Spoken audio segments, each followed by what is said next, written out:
Yes, people, we are back live. We are back live on the Sarcasm City TV YouTube for another United Chelsea Tottenham Hotspur show. Man United podcast meets Ballers at the Bridge, meets Talking that Tottenham Talk. So please keep all your comments, all your questions, Manchester United, Chelsea, or Tottenham Hotspur related, please, people. Conor Gallagher to leave Chelsea. He has now rejected, I believe, 2 contracts. Chelsea have agreed a fee with Atletico Madrid. So will Conor Gallagher make the move to Atletico Madrid? Is it the right move for Gallagher? Are Chelsea right to sell him? Was he right to reject the contracts? We'll be discussing all those things. And this broke late with Tottenham Hotspur, because it's been pretty much quiet with them. Interested in Dominic Solanke, interested in Bournemouth's Dominic Solanke, who I believe has a £65 million release clause. Will that be a good move for them? In regards to Manchester United, all quiet, to be honest. All quiet with Manchester United.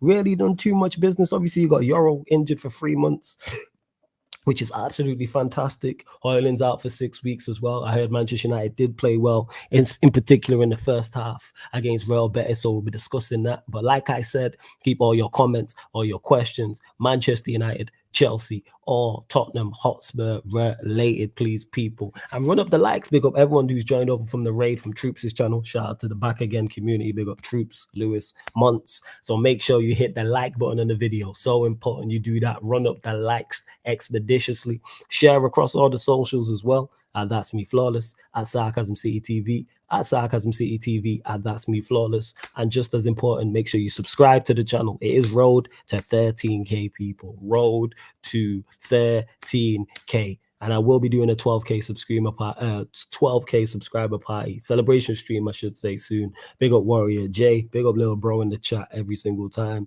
Big up Amzu says, yo. Big up to Kingsman, says big up Flawless. Big up Young Valley, says big up K2. My Don Eddie in the cut as well. Shout out to Eddie, been a member of the channel for yonks. Link for the membership is in the pinned comment as well. Big up Dens. But you lot, get your questions in, man. Get your questions in. We've also got one half of this podcast that joins me. We got a man like Jez in the building. Yes, Jez, what are you saying, family? You good? All right, man. Big up, man. Can you hear the fun in the background? Nah, we good. Okay, man. I was out here engineering, saying that. I'm making sure that everybody can't hear the fun in that. Like, well, it's hard as hell, but man, we're doing good, man. I'll be good this well, man. Bro, it's been a minute, bro. I know it was only just yesterday. It has been a minute still. I get exactly what you're saying. That's why it feels like it has been a minute. You're right. Big up to Eddie, just booing Jez. Big up to Dens, who says came from back again. Big up. Salute to you, Dens, and everyone. Shout out to my guy Eli as well. Also, Noble, big up to you. UK Drilly, big up to you as well. Omar B says, big up Flawless. You all had a salute, man. Much appreciated, man. Big up. Like I say, you lot, big up to everyone. Get your questions in now. Just please keep them related to Manchester United, Chelsea, or Tottenham Hotspur. I will start the best questions. Of course, want to make sure your question gets read out. Super chat, people. Who's top 4 this season? You, man. My top 4 Drilly is the same as last season. I think it'll be City, Arsenal, Liverpool. Villa. Yeah, City, Arsenal, Villa. Liverpool, Villa. Yeah, same 4. Yeah, what you say? I just sneak United up 4th, but know that you're out for 3 months. I don't know what the lid situation looks like. I think it's gonna stay the same at this moment in time. Yeah, because you was thinking United could do something, correct? Yeah, and I think more deals coming in, but I feel like you're missing for 3 months is big, and the lid thing is not even confirmed because I think even Plettenberg, Pletico, who works for obviously big German reporter, he mentioned how De Ligt is not fussed about necessarily. Like, he has already turned to agreement with United, but he's not rushing the move to United, so he's not necessarily unhappy over there. So United just have to pay the money that Bayern want.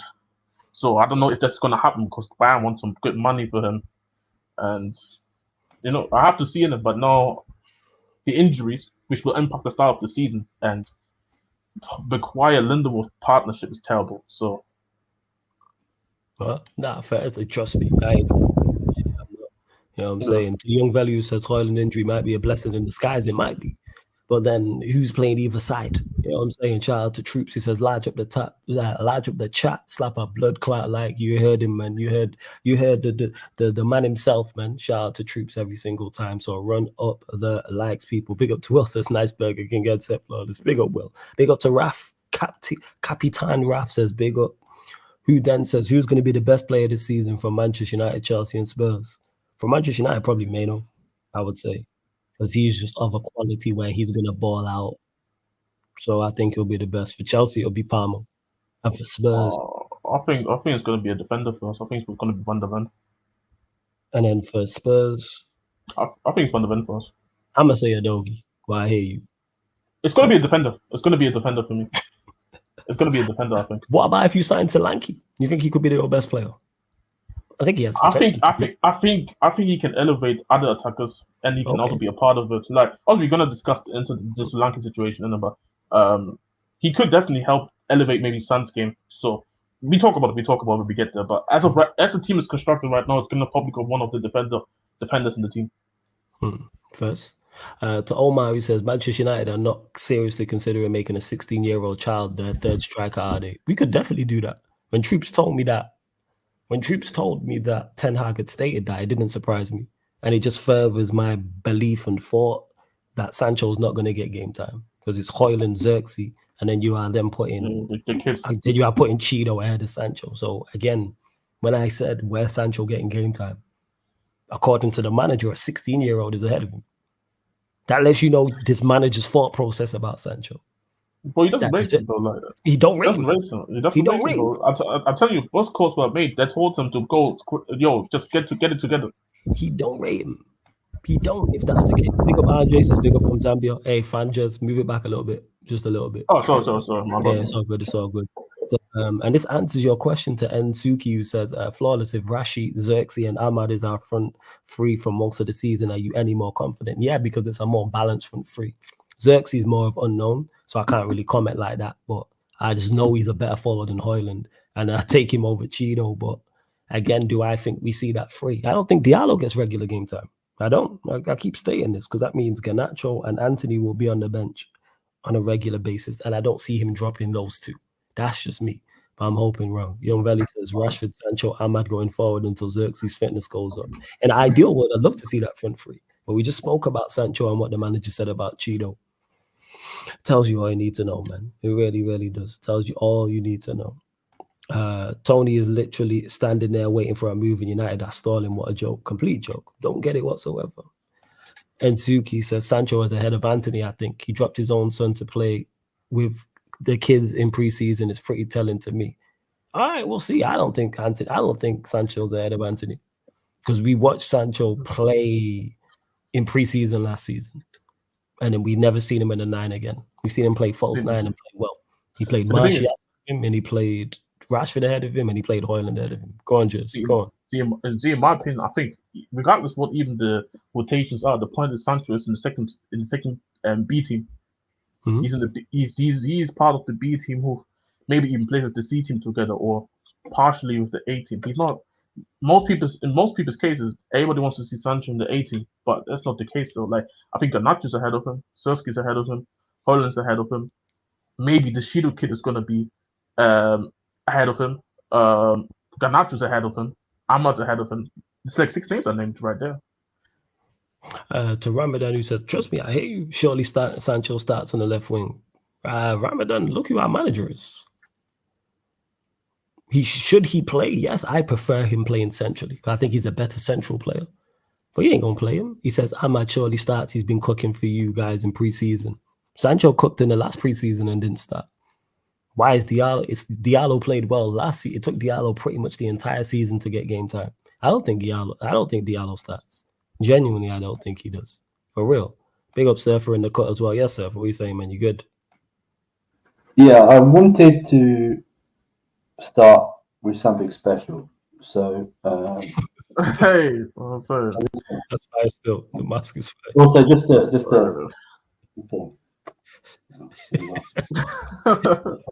proper chill. I'm saying, shit. Well, yeah. the warrior of Africa is Chelsea. Love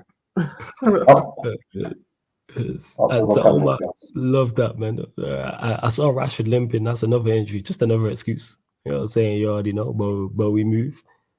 Let's see what else you bought. Yes, Warrior J, I've started the information in regards to Scott McTominay potentially leaving.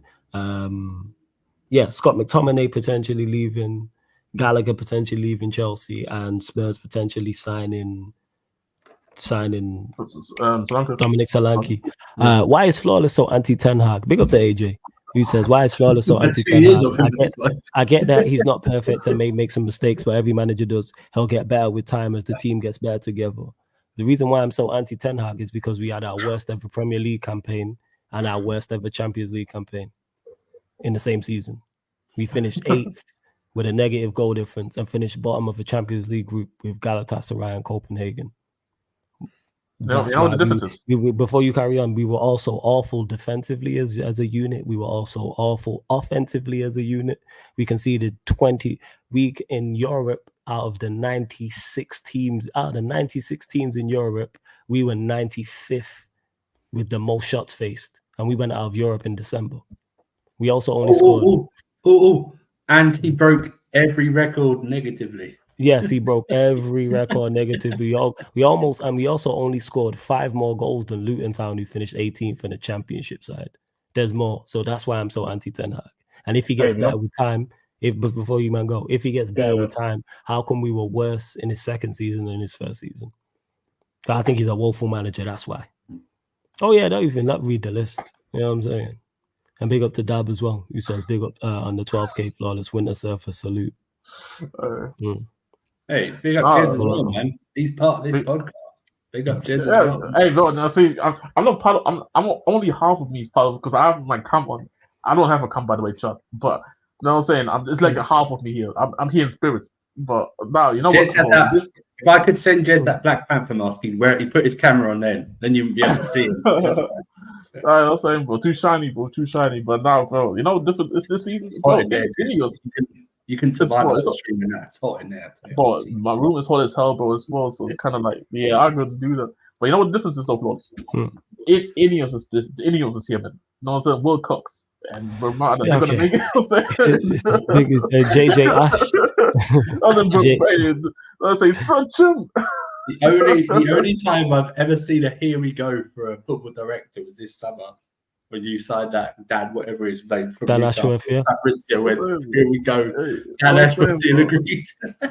let me hear you say easy. JJ Ash, big up for the super chat, man. Very generous super chat. Appreciate it, my guy. Big up. He says, my first super chat here. Salute for that. Appreciate it. Flawless, bro. Keep up the good work. Q's, United fans are being over optimistic about the new season. I find it totally unrealistic and just false hope as the overhaul of mentality, manager, and squad is yet to happen. Yeah, JJ Ash, like, did you have the same viewpoint on it that I have?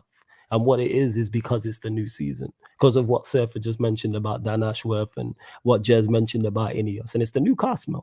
Because we haven't played for so long, because it's now August and we haven't played since May. So you got June, you got July, you got August, you got 2 and a bit months until we played again. People forgot how bad the manager was. People have forgot how bad the players were and how bad we were performing. And then now because Yoro's injured. Now because we've made a couple signings, even with Yoro being injured, people have forgot about this. This is literally what happened last season. And even though I was more optimistic going into that season, I still had reservations about where we're creating and scoring goals. And I was proven right.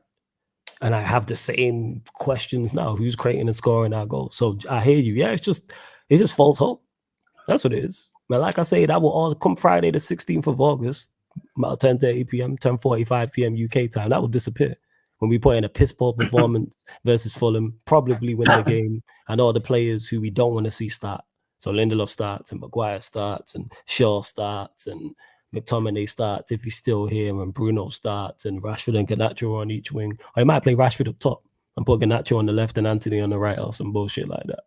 He should be fired after what he did to Europe. Should be fired right now. The way he did to Europe. He literally came out and said he's half fit or hardly did any training, and then he pulls up. And everybody knows, about the obviously no disrespect to them stadiums out there in America, and then like before anyone said xenophobic and shit, but everybody knows them fields ain't made for footballers, bro. Chelsea was going through the same issues last season.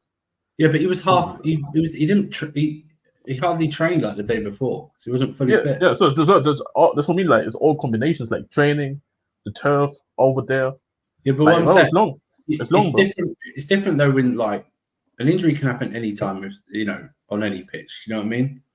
But when you have, like for us, we didn't play Levi Colwell yesterday because the management, he literally pulled an NBA to Kawhi Leonard and said he's load management, which means he's carrying a knock, which means I'm not going to play him, so he might get injured even more. Do you know what I mean? So it's like that. You just bought him in. He's just spent 50 million on him. He's the new darling of the United fan base because everyone, we got one over Real Madrid. Yeah, sure. But stuff like that. And then he hasn't trained the day before, and then you play him in a pre-season, by the way, not a must-win game, not in a final of a cup, something like that. In not even the first game of the season, but in a pre-season against Arsenal. That was right, yeah. Pre-season against Arsenal. Yeah. In a way, I mean, it was not needed, bro. Arsenal, I think Arsenal rested both. Like Timber was playing the game before the Liverpool game, and he didn't play against Liverpool. Like load management, bro. What it means now is that this injury means United we're probably planning to make one more defender signing. Probably one more. They were going to, if we're being honest. Now they're going to have to make two, which means they're going to have to take money from elsewhere somewhere. Which needs to be done. I hear you. And you've got fitness issues with Martinez over the past 2 seasons. You can't stay fit as well, right? You got Maguire, who they want to get rid of. You got Lindelof, who's Lindelof, and they signed Johnny Evans to a new contract. That's their centre back options. You need 2 new centre backs with Euro when he returns. We needed 4 before Euro, and we still need 3 regardless. The crazy part is Euro came in the first game, and then I didn't see people saying, "Oh, we need another centre back." Also, you've been consistent about it. But a lot of people are like, "Oh no, we got Euro, we'll be fine now." No, but this you know what? This is actually deja vu, kind of like that. This actually have to happen, so people realize, "Oh shit, we need actually more centre backs." That's it. Flawless week. Big up to be here. Who says flawless? We created 84 big chances in the 22-23 season. Who says we won't create that much again? Who we missing over the Martial? The reason why we created those, even though we couldn't score, the reason why we created those many chances in that is because of how we was playing. So if you're going to tell me be here, we go back to how we played in Ten Hag's first season. So we sit back, we're more defensive, and we're more counter-attacking. And we play Casemiro next to Maino or Casemiro next to Eriksen, and the byline, the defensive line is deeper. Hey, we'll create more big chances. Are we going to play like that? No. Because preseason tells us we ain't going to play like that. So that's why I don't think we create the 84 big chances. And even on top of creating the 84 big chances, cool. Who's scoring? Because we didn't score in that season well either. So I ask the question again. Let's say we create more, which is a hypothetical, but in this hypothetical, we'll give you who's scoring the chances. No, we ain't cracking 60 goals, man. We ain't cracking 60 goals. No, hilarious, because like how everybody views our attack from last season in terms of Madison was missing like who's the main creator on our team. We created 107 chances with the talent that we have. Like, bro, it's like this big chances created that. Ignore that. Just look with your eyes. Look with your eyes, bro. Like, what? Remember the Casemiro chance against us at the Tottenham Stadium? Yeah. That was a big chance created. And but that's ridiculous. He was never going to score that chance. Ignore this whole big chance. That was an incredible header. That was an incredible to even get that on target with that much pace and make Vicario make that save. But here we are. That's what I'm trying to say, like, bro, like this whole big chance is created nonsense, bro. Like, look with your eyes. You can to end Scully says, I think we see Rashford, Bruno, and Ahmad scoring this season. Rashford's been looking really sharp. So let's say Bruno gets 10, Rashford gets 17, Diallo gets 10. So that's 37. And Zuki, who's scoring the rest of our goals? That's 37. Don't do that. That's just special Mandem United podcast for the season start. Remember, you did the thing last season. That's special. Yeah, When we got the video of you doing it. That's the special. That's the special just for the Fulham game. We can do that. We can do the podcast before the Fulham game. We'll do it. We'll do it. The podcast for in 2 weeks. 2 weeks. We'll do it in 2 weeks. We'll do it. What you think? Who will score? Like that. We'll do it. No, don't spoil them, man. Don't spoil them. I'll give my viewpoint on it, but the reason why I said it because then Zuki said yours is the whole viewpoint on that. I'm not saying. I'm asking him. Yeah, ask them. Yeah. No. I'm asking him. That's what I said because so I'm saying hypothetically. Let's say Bruno gets 10 because that's what he's averaged the past 3 seasons. Rashford's back to his best and gets 17. Ahmad gets 10, even though that'd be a personal best for him. That's 37. Nzuki, who's scoring the rest of our goals? Honestly, can I be honest? Do you honestly see Ahmed starting a lot? No, Ahmad isn't. But I'm That's saying, what I mean. but It's like, I don't want to like- go there. So what it is, Surfer, is I just want to go, okay, hypothetically, let's say he does. Right, yeah. Of course, you forgot about one of the biggest signings that United made this summer, bro. Ineos gonna score 20 goals, bro. You know what I'm saying, bro? Ineos gonna score 20 goals, bro. Hey, Jason Wilcox was a winger, you know. He was Another Hey, 20. he won a Premier League. Was That's a Premier League winner. winner, yeah. Premier League winner. Bro, you both experience right there, bro. Experience right there. Ruud van Nistelrooy is going to be your fourth striker. So that's one up there. I'm saying, bro. Ineos, bro. Shout out to them. Ex-United boss. So to Nzuki, because I love having these debates with people, let me know. But yeah, you always have the rest of the team to drop in roles. Castello, even Nacho off the bench. We'll see what Xerxes and Hoyland. This is why I asked these questions. So you mentioned Cass. Let's say Cass gets 7 or 8, which is not out of the realms because he got 7 or 8. So that's, let's say that's about 43, 44. So we'll say 44. Dalot don't score. Garnacho got 6. That's 50. Let's say Xerxes does a personal best and gets 9. That's crazy. That's crazy. That's crazy. That's crazy. Let's say 59. That's So let's say he gets 9, and that's 59. And then outside of that, let's say Hoyland, and bear in mind all the ones I mentioned are personal. Let's say Hoyland gets 5. That gets us to that. We crack 60. That gets us to like 64. And wait, before you go, that's all of those players getting all of the attackers we mentioned getting personal bests. Has that ever happened before in the Premier League? And staying fit. Before you go, and staying fit. One, staying fit, and 2, what I've just done there, Nzuki, has been very generous and had all of the attackers, everyone I mentioned there, getting personal bests. Everybody getting personal best, like getting either personal best overall in their career or doing more than they did last season. Has that ever happened in the Premier League? I don't think that's ever happened where every single attacking player has scored more goals than they did last season. No, look at what we're looking to do. Come on, man. And even with it, we're getting 65. All right, cool. What are we getting with 65 goals? Bro, that's the. Let me actually check how much was the teams that scored 65. Like, bro. Come on, man. I'm looking for the teams that scored around that 65 area goals. Yeah, that's fine, but nobody scored. Yeah, like you see that there's a gap because like some of also United, West Ham scored like 60 goals. That's the 7 most goals scored. Then the gap is then Chelsea with 77. Yeah, and Tottenham 74, 67, 86. No, the top 6 pretty much. So that's what I'm saying, bro. Even 65 goals is nothing, bro. Because there's teams who score 70 or more. Exactly. That's how far away that we are off that. Even if we improve by 7 or 8 goals, we're still way off it. And then our defense is worse on paper because we have no Varane. Yeah, and that's also you added in there like Casemiro getting 7 or 8, and it's like if you're relying on Casemiro getting your goals, you're in trouble, bro. Also, you forgot. Hey, you forgot about second striker McTominay, bro. Oh no, they forgot Triple M, isn't it?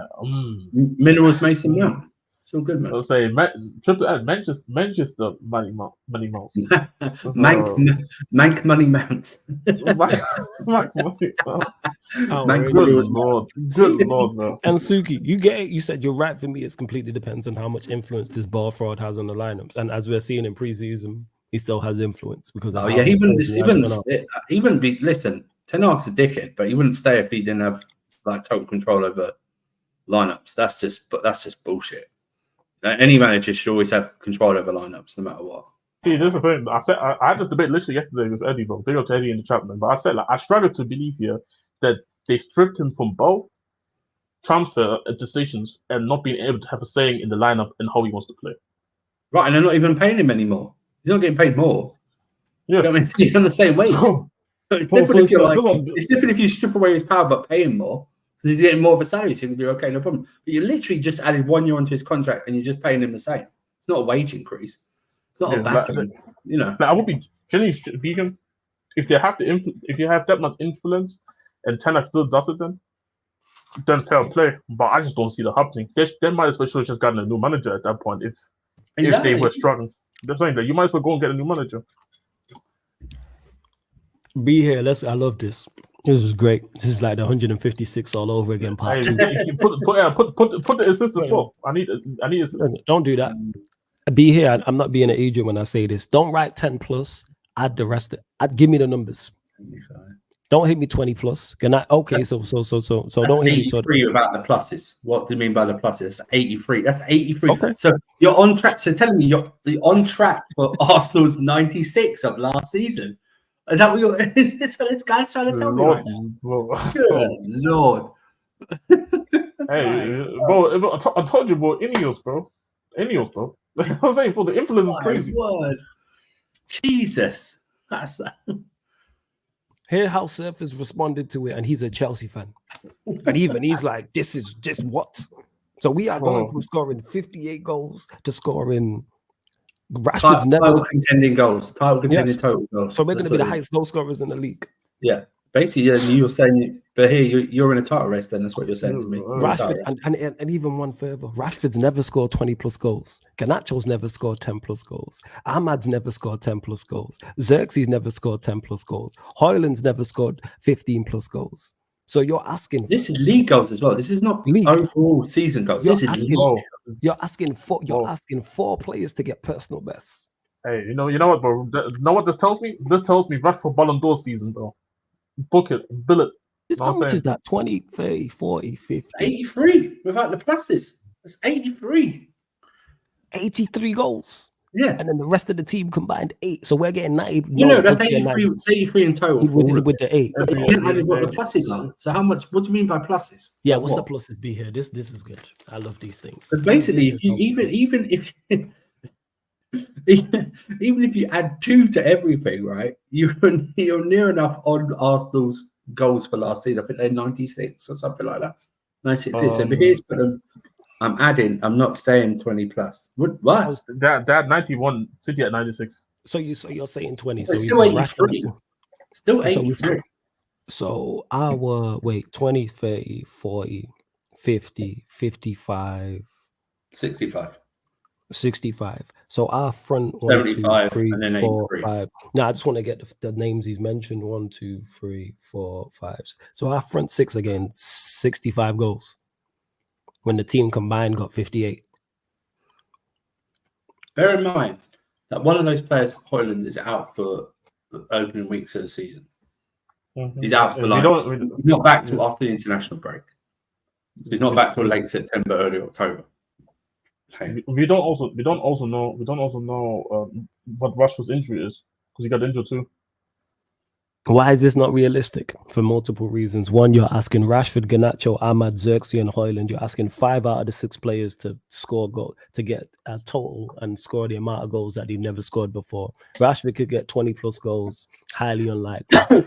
Garnacho 10 plus goals, highly unlikely. Diallo, I don't think it's the game time to score 10 plus goals. Xerxes in a new league has never scored 10 plus goals ever. Hoyland scraped 10 goals. Bruno only gets 10 with what's it called? So no, it's not realistic. To jump from 58 to 85, no, it's not realistic, my guy. No, far from it. I'm about to go and check it, but I think United never scored more than 80 plus in the last 10 seasons. Never. Really? I don't think so. No, we haven't. Maybe the second Jose season, maybe high 70s, early 80s. I'm trying to look. I'm trying to check.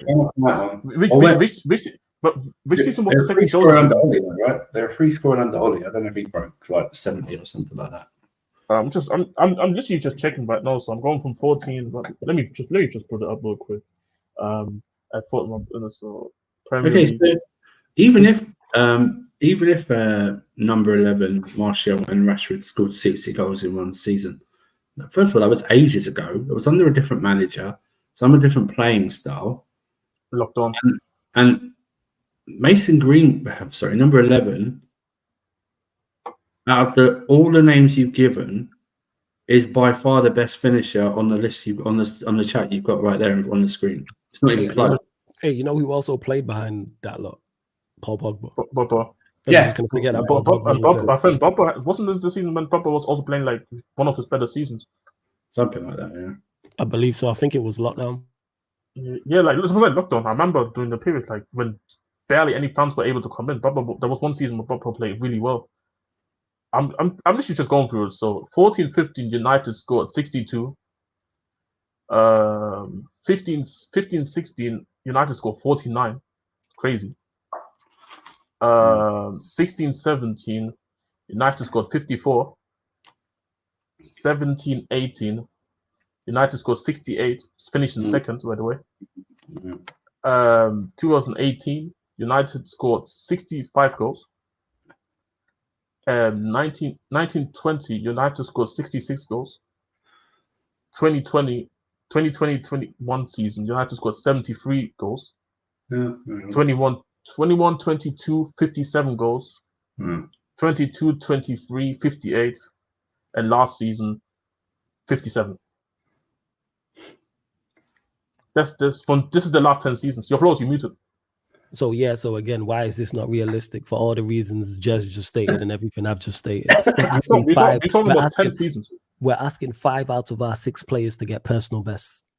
That's why it's not realistic.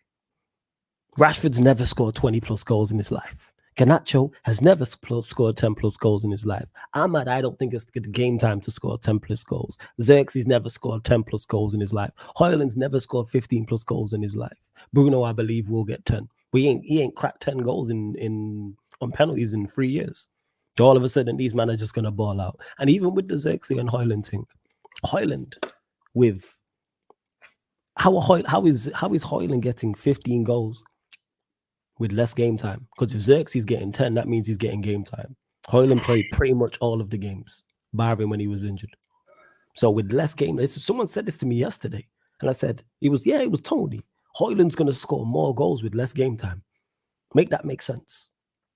Because if Xerxes playing, Højlund's game time is going to be more limited. So this is like, what if everyone's like, see, if I was being a simpleton, I'd go, oh yeah, well that means they're going to score in 10 games, which would be even more helpful for United. But what if someone get like doubles or a hat trick in one game? That means they're scoring in less games. So it's like, yeah. And just to clarify to everyone in the chat, we're talking solely Premier League. We're not talking all competitions. Because we're not talking you play a Chesterfield or something like that, or a League 2 team or something like that. Yeah. Our chance creation will increase. Why, Latif? Why will our chance creation will increase? Who have we signed that's going to change that? Yeah, you've only had Xerxes. So Xerxes is going to be significantly more. What? Do you think Ahmed's going to get more game time? I'll see it. I'll believe it when I see it. I'll believe it when I see it too. Big up to AJ for the super chat. Much appreciated. Says don't lose hope, flawless, and have a little positivity. We are united. We will get better with or without Ten Hag, but we have to get the Glazers out completely. Love for the super chat, AJ. It's good to actually see females in the chat as well. So yes, AJ. Good. Love to see the females in the chat. I just don't. This Glazers I know. out. Completely. No, I'm gonna get to it, and I wish Jez was here. So when Jez gets back, he's gonna laugh about it. I just got here. Jez knows what I'm gonna say. AJ, hear what you said to me. You said, and have a little positivity. We are united. You can't united your way to 3 points. You can't united your way to top 4. You can't united your way to a league title. You can't united your way to a Champions League. Oh, I'm saying. I'll just say. Every football fan gets religious during the season. Bro. I said this already, but people think United budgets like the fucking Iron Man suit. When you put the shirt on, everybody gets superpowers. Yeah. That's it. So like when you say we are United, that don't really mean too much. Will we get better?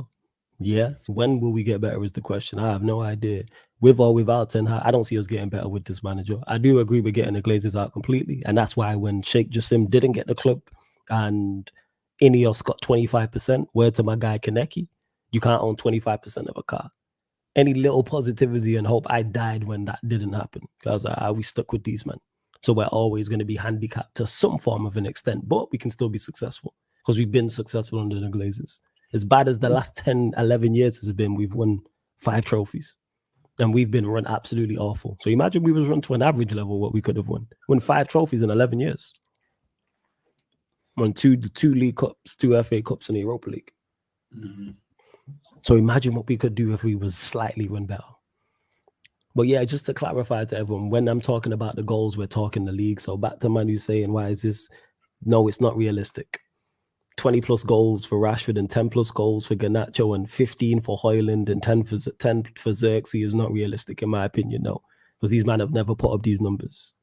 Xerxes and Ahmad will help. Okay, but will they transform it? I ask you the question if he's people going. also I think people forget, before the Bologna last season, the season that he had, Solanke was considered a flop from Bayern. Let me say this, right? I think it's very ironic United fans saying this when they go to Chelsea. They go, Chelsea need more experienced players around them. So you're asking to attack of Xerxes, Garnacho, Ahmed, with a midfield of Minu in there. Yeah. And Yara at the back. Yeah. But you had to go at Chelsea fans saying we need more experienced players. Yeah, okay, sure. Yeah, and hey, feel free. I run it every Monday, 4:30 p.m. UK time.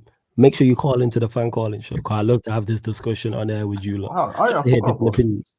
So just to let us know, it's Højlund's second season. Remember, he only started scoring in December. Besides, before coming to United, he only scored 9 goals for us. He scored 16 in all comps. We also have better coaches. Forget all comps, 'cause I'm not talking all comps. If we have better coaches, so how come we've looked like rubbish most of our preseason with better coaches? Secondly, it's Højlund's second season, so what happened? And he started only scoring in December. Let's say he don't start scoring until February. Nothing you saying is coming with any receipts. He was awful. Even like a dry run at the end of the season as well. Yeah, he went. Oh, he had that run. Remember that was the run when Maguire was winning Player of the Month. Yeah. That was the run when, and this was also United was still stinky as well. He was just ended up having like. But we got man in the chat talking our front six will score 80 goals. What was it? 80? 65? 83. Was that with the +8 from the rest of the team? Yeah, he said it wasn't. Yeah, so he said it wasn't like 10 plus goals. It was 10 plus 10 plus 10. Yeah. It worked out 83. So it so if we take off the 8, that's 70 what? So it's 75. So our front six is going to get 75. All right, it's not as bad as 100. Okay, sure. Right. Bear in mind, I don't think Arsenal's front six got 75. Martinelli and Gabriel Jesus hardly played. Do you know what I mean? So, but we have better coaches, but we've looked terrible in preseason. Believe in Ruud van Nistelrooy, but he's going to keep on scoring. No, I don't get it. Man said our front three is going to score 75 goals. Our front six. Bear in mind, you've only just bought Xerxes, right? You've only just bought Xerxes, right? Who followed the same pattern as he did previous season by getting a forward player from Italy who barely hit. Did he hit double-digit goals? No, I don't know. I don't think he hit double-digit. Actually, and he's not even a striker. It's like a 10. He's a false 9. Yeah. I'd say that like he operates better outside the box than in the box. He's going to be in space that Bruno wants to be in. Do you know what I mean? If you want Minu starting, Bruno's going to have to play further forward. Our front six is getting 75 goals. It's 9 crazy. goals. Thank you very much. 9 goals. Crazy. Oh, there you go. I thought Solanke scored 11 goals. Yeah, 11. That's across all comps, right? That's across all comps. In the league. Oh, was it in the league? He scored 11. How many did he score the season before? 2. The season before he scored 2. Yeah. Okay, so he scored 13 league. So he scored 13 league goals in the past 2 seasons, but he's going to come to Manchester United and get 15. No, get 10. Sorry. I don't think he's get 60. I don't think. What are we doing here? I think his overall goal, like, because I know Solanke is not known for like being a goal scorer like that. Yeah. Okay. You got 60. Sure. How many goals did he get? 57 in the league, right? Last year. 58. 57. He didn't get 57. He gets 60 last year. Eh? No, we didn't crack it. We didn't. 57. Yeah, 57. 60. You know As a team, we didn't crack 60, but our front six is going to get 75 the season after. It's a whole team that's going to get 60, but yeah, your front six is going to get quarter of a century of goals. Well, expect in both seasons, by the way, they didn't crack 60 as a team. Yeah. For the only time they cracked 70 was in one season. Yeah, Last Past 10 years. I think that was Ollie. I think. Yeah, That was- 2021. Where else is it? Yeah. So yeah, why is this not realistic? This is a crazy ass question. But big up to you, be here, man. Big up to you. Hey, you lot run up the likes, hit the subscribe button. I don't even know what else to see. Yeah, this is just such a wild statement to be, but we move. We're at 64 likes, scales up to 100 likes. People continue to get your questions in. Get us more likes than this potential strikers for next season. Well, this is crazy to me, yo. I still can't get over this shit. This is just mad, yo. This guy has Rashford, Garnacho, and Højlund getting Hey, more 45 goals. request? Wait. They're getting 45 between the three of them. Yeah.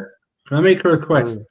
At the podcast in 2 weeks, can we start a bit earlier for Flawless to do his own predictions, and then in the chat he battles them for 2.5 hours? No, I'm saying, bro, like, bro, forget this Spurs and Chelsea part, bro. Like, bro. Yeah. We Flawless going, if we Flawless like putting up like we're gonna score like 53 goals maximum or something like that, and then the chat, oh, we can score 88, we can score 75. Oh. We can You know what? This is the challenge. For 2 weeks is also the chat. You have to add assists as well. So you have to add assists as well. Yeah, next podcast. And by the way, they have to add up as well. Your totals, goals assists have to add up, or it doesn't make any sense. You can't be like it's. No, I'm saying, bro, like, I want to see the Rashford. I'm saying 30 XG, bro. No, I'm saying, bro. This is what I want to see next podcast, chat, bro. Bring your numbers to the table, bro. No, I'm saying. I want to see your workings. I want to see the plus one. I want to see your adding. By the way, chat. With injuries included.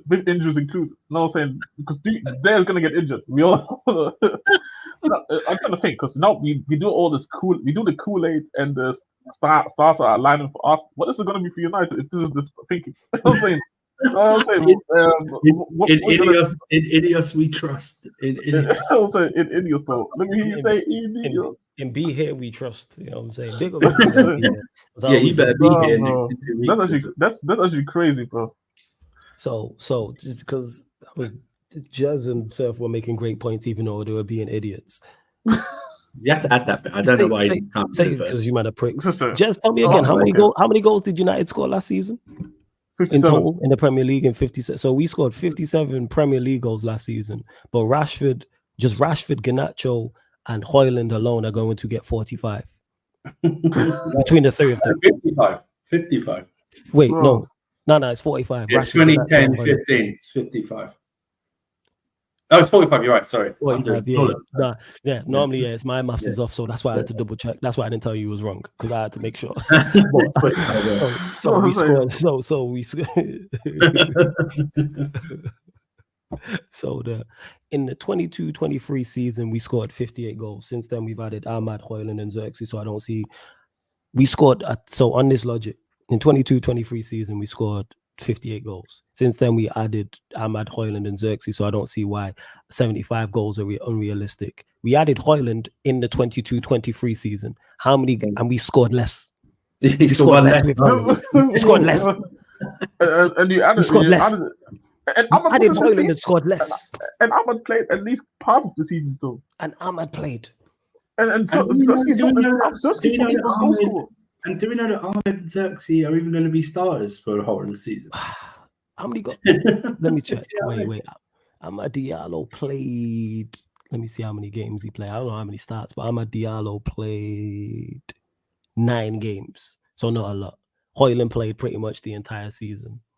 So we added Højlund and scored less. So why is 75 goals unrealistic? Because we added Højlund and scored less. Put that message up that not the last one, NSQ said about what Ten Hag said about Rashford. And then read it and then try not to smash your head into the wall. Ten Hag on Rashford, we have to wait. Of course, we don't risk. Last game of the tour going into the season, next week already, into an important game. We are still within the 24 hours after a game. Bear in mind, this is a guy who risked Lani Yoro, who didn't play or didn't train the day before. And he's coming out with this shit. You know what I mean? In pre-season, not the real game, And not the real game. he said we have not been Pre-season. horrible preseason. We're playing better. You didn't even watch the games. I didn't watch the game, so I can only go off what people have said. It's not. So how much better are we playing B here? On a scale of 0 to 10, how well have Manchester United played in preseason, in your opinion? I'm asking you because I don't know. So I just want to know. I can't even dispute what you said because I've not watched. And to every other United fan in the chat, to everyone who's watched the preseason game, same question to you lot. Everyone in the chat, from a scale of 0 to 10, how well have we played? With 0 being absolutely woeful, 5 is average, 4 is below average, 5 is average, 6 is above average, 7 is good, decent, 8 is very good, 9 is exceptional, and 10 is perfect. So to give you lot, like, that's the metric, that's the scale. With 0 being woeful, 1 being poor, 1 being very poor, 2 being poor, 3, 4 being below average, 5 average, 6 above average, 7 good, 8 very, very good, 9 exceptional, 10 perfect. Everyone in the chat, including you, be here. United fans solely. I want to see some. I want to engage some of preseason games. Of the preseason, that's Madison said 3. Overall, not Young Valley, not the game last night. I'm saying overall in preseason, so all the games combined. And what would you say, Eli? The last preseason game was the best I've seen y'all play under Ten Hag. And what would you give the rating for that game, Eli? I'm asking you this personally. Just to gauge. I remember last season when people said United was cooking last season preseason. Yeah, people said we cooked in preseason too last season. Yeah, I remember the conversations, bro. I remember my preseason last season. Look about that. That's the whole preseason. That's what I'm saying. Preseason hype, bro. So I never. But if we've added Højlund, Ahmad, and Diallo, so that means we can go from 58 to 75. But we added Højlund by himself and scored less. Remind me how many goals Ahmed has scored in his entire career so far. Just want to know. In top flight. Just how many goals did he score? I know he had a good stint at Sunderland. 18 in total. 18 in total. 18 in total. So you're asking him to come in and bag 10. 10 league goals, mind you, not 10 goals overall. 10 league goals. 10 league goals. Bear in mind, he's only played 63 matches in total. Yeah, that's like he played 10 at Rangers, 9 last season, 37 in the Championship for Sunderland. Then he played 3 one season and 1 for Atalanta. Well, yeah, sure. All right. Hey man, it's gonna be a fun season next season, bro. So 7 out of 10. So you have us at just decent, good, first. All right, cool.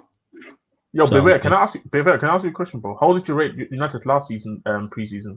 Ryan watches in preseason last season. No, I mean, I asked him. Oh, you're asking him? I didn't watch. Yeah, be here. That's a good question. He says, as for the preseason as a whole, 3 out of 10 so far. Okay. First, last game was a solid. He's an Arsenal fan. No. You know. Yeah. He had that game to game ratings or something. Manzuki said 7. I just don't get the metric about adding Højlund and Xerxes and Diallo. It's faith. It's United.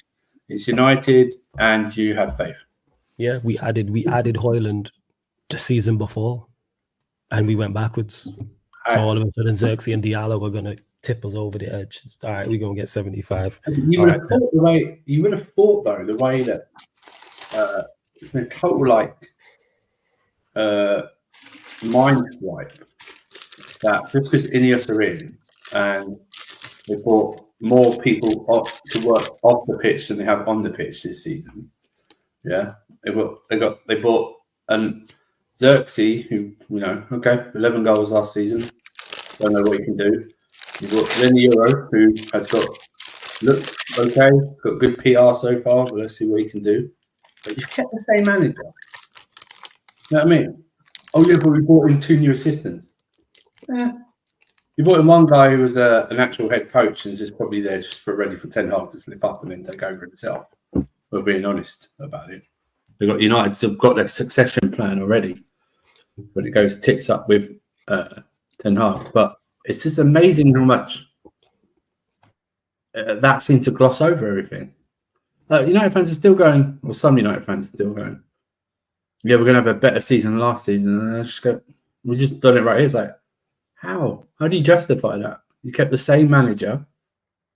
You've got the same players. Okay, you're going to have Manu from the start. That's the difference. But you think you're going to give Ahmed a run out. Okay, you got Xerxes in there unknown, and Euro's out injured. And by the way, Varane's gone. Do you know? Do you know what I mean? It's like, why? You know what I mean?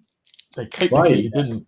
Like it technically didn't. The team didn't get technically better, bro. Like, but as of right now, when they start the season with everybody currently in, because Euro's not going to play. Sersky has to play now because we don't even know if Sersky played because maybe he does some shit where Rashford plays strike. Rashford got injured. Shit. Is Martinez going to be? Is Martinez even on the US tour? He's not, right? Martinez. Nah, I don't think so because he was in the final. US tour. Who's your left back going to be? Do you know what I mean? Who's your left back going to be? Bro, you know what it's over. It's that 2-week period when they had so many here we go. The people I think forgot that whole bunch. Yeah. When do you remember they were linked to? They bought. No, wait. Yeah. You lot. I see. You know what? I'm gonna see myself out. You. They were all linked to Delete. They were all linked to Lenny Euro. Yeah. Who was it midfield? There was someone else in midfield. Was Ugarte. And then Wendy pulled up somewhere too. And then after Sersky and obviously Kadioglu came through, and then signed Sersky. Then Sersky happened. Then Tony Links as well happened. Then 2 days later, you had Lenny Euro decided to go to Manchester United out of nowhere. Yeah. How did you get Real Madrid? And then it happened after 3 days. Literally announced it from United, and since then nothing happened. But everybody forgot that we need this and this and this. Nobody talking about it. And only after the Euro injury, I only saw people start talking about, oh shit, we need to go and sign players. Now it's silence. It's silence. There's hardly any links to anyone. The Lit deal's died. The Lit deal's gone very quiet. The Lit deal. The Ugarte one, it went from we're definitely signing to him agreed personal terms, and now PSG wanting so much money for Ugarte now, so we don't even. That's true. Yusuf Fofana is twerking for 80 million. He doesn't even want to go to anybody else. This is what I'm trying to say, bro. Like, you know what? Fair play to people, bro. Like, I'm telling you, pre-season has everybody always in religious mode, bro. Everybody prays, hope, believes. You know what I'm saying? Like, bro, without any evidence, bro. Without any evidence. It's like Ratcliffe went, "Hey, United fans, look into this Ineos light. I just want you to look into it. Oh. Also, the man in black, bro. Forget, you know what I'm saying? They did the man in black thing. Just forget what happened last season. You know what I'm saying? This is not the season you're looking for. Oh Lord, bro. I love optimism. You know what I'm saying? Like, I wish I could be more optimistic about my team sometimes or too. If I had the same type of delusion, I would be saying hell I should too. Listen, Madison, you won't start with the same midfield as last season. There's minor roles, so that'll be the difference. But it's like everything else will be the same. Near enough the same. It'll be the same or worse. Because Maguire is going to come in. No Euro. Is Shaw going to be fit to start left back? Although I think he's better as a centre back nowadays. Like that. Will Ahmed start? Will Sancho still be there? Will he be given a start?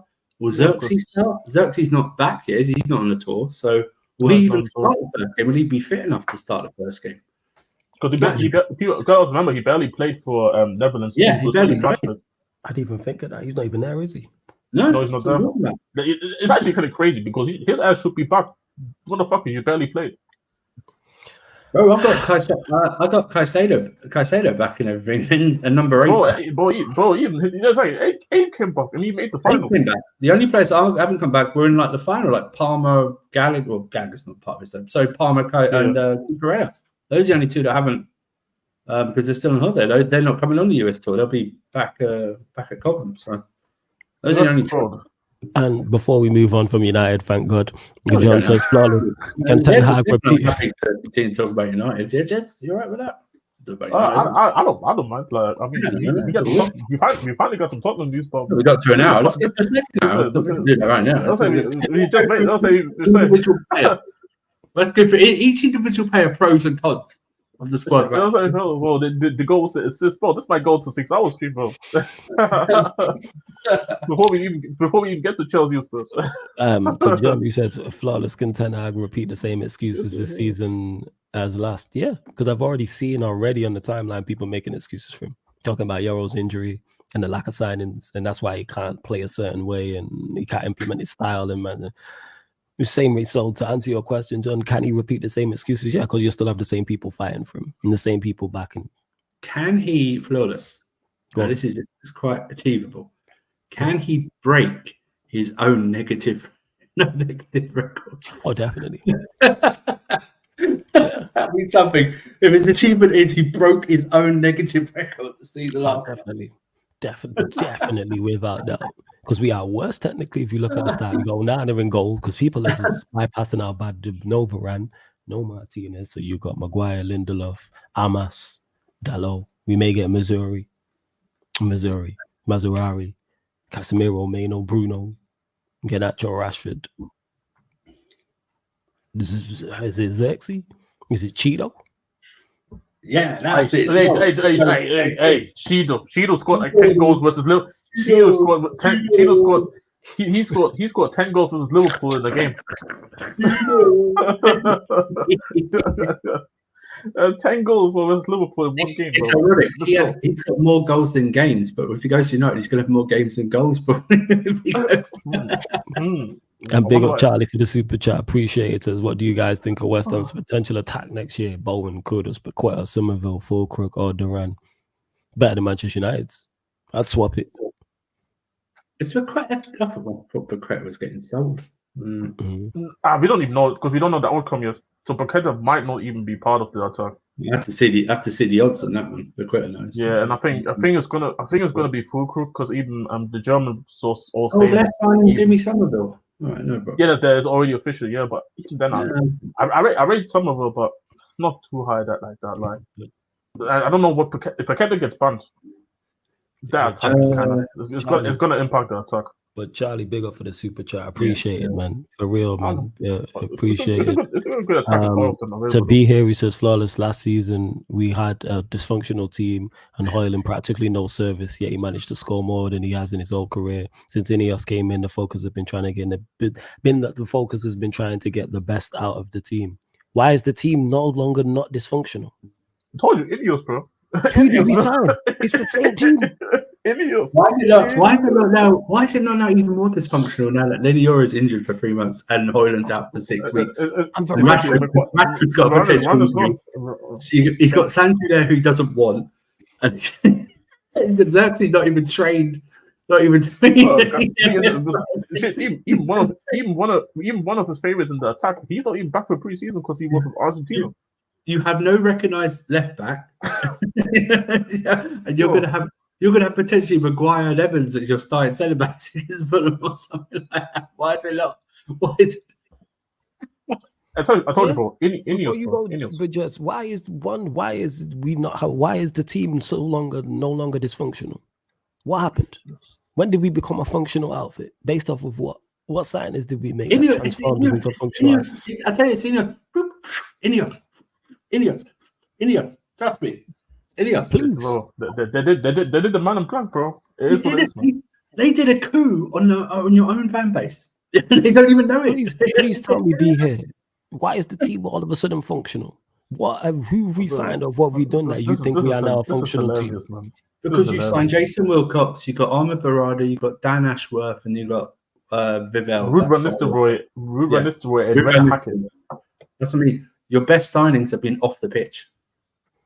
And why is Hoyland all of a sudden going to get service? Yeah, from who? Who's he going to get service from? Who? Casemiro, bro. Wilco's doing the old school. Wilco's doing the old school winger, bro. Great. He's probably still better than Anthony now, to be honest. That's what I was gonna say. Wilco's, bro. So that's why I want to know why are we a functional team all of a sudden? Who's transformed us into a functioning team? Please let me know. Your I'm manager, so baffled. your manager injured your new £50 million signing. How is that functional? He injured your £50 million signing. He knew he was not fit enough and only trained and still played in a preseason game, and he's injured and he's out for 3 months now. 3 months. Your manager again proving he doesn't know what he's doing. Bro, I'm looking forward for the Mandem United, bro.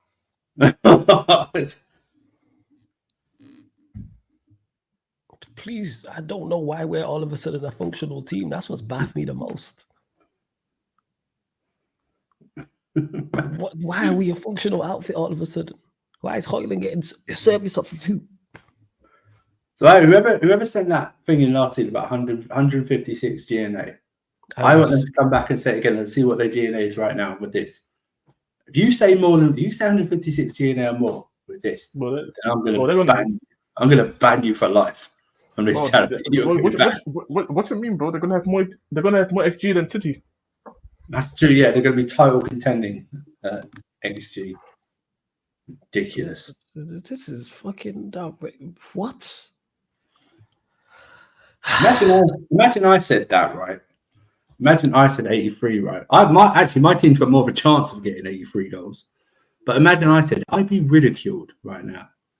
We talk about Jackson getting in, Palmer, and imagine Jess said that right now. His team's going to be 83 lower attack with Timo Werner and Richarlison. Yeah, exactly.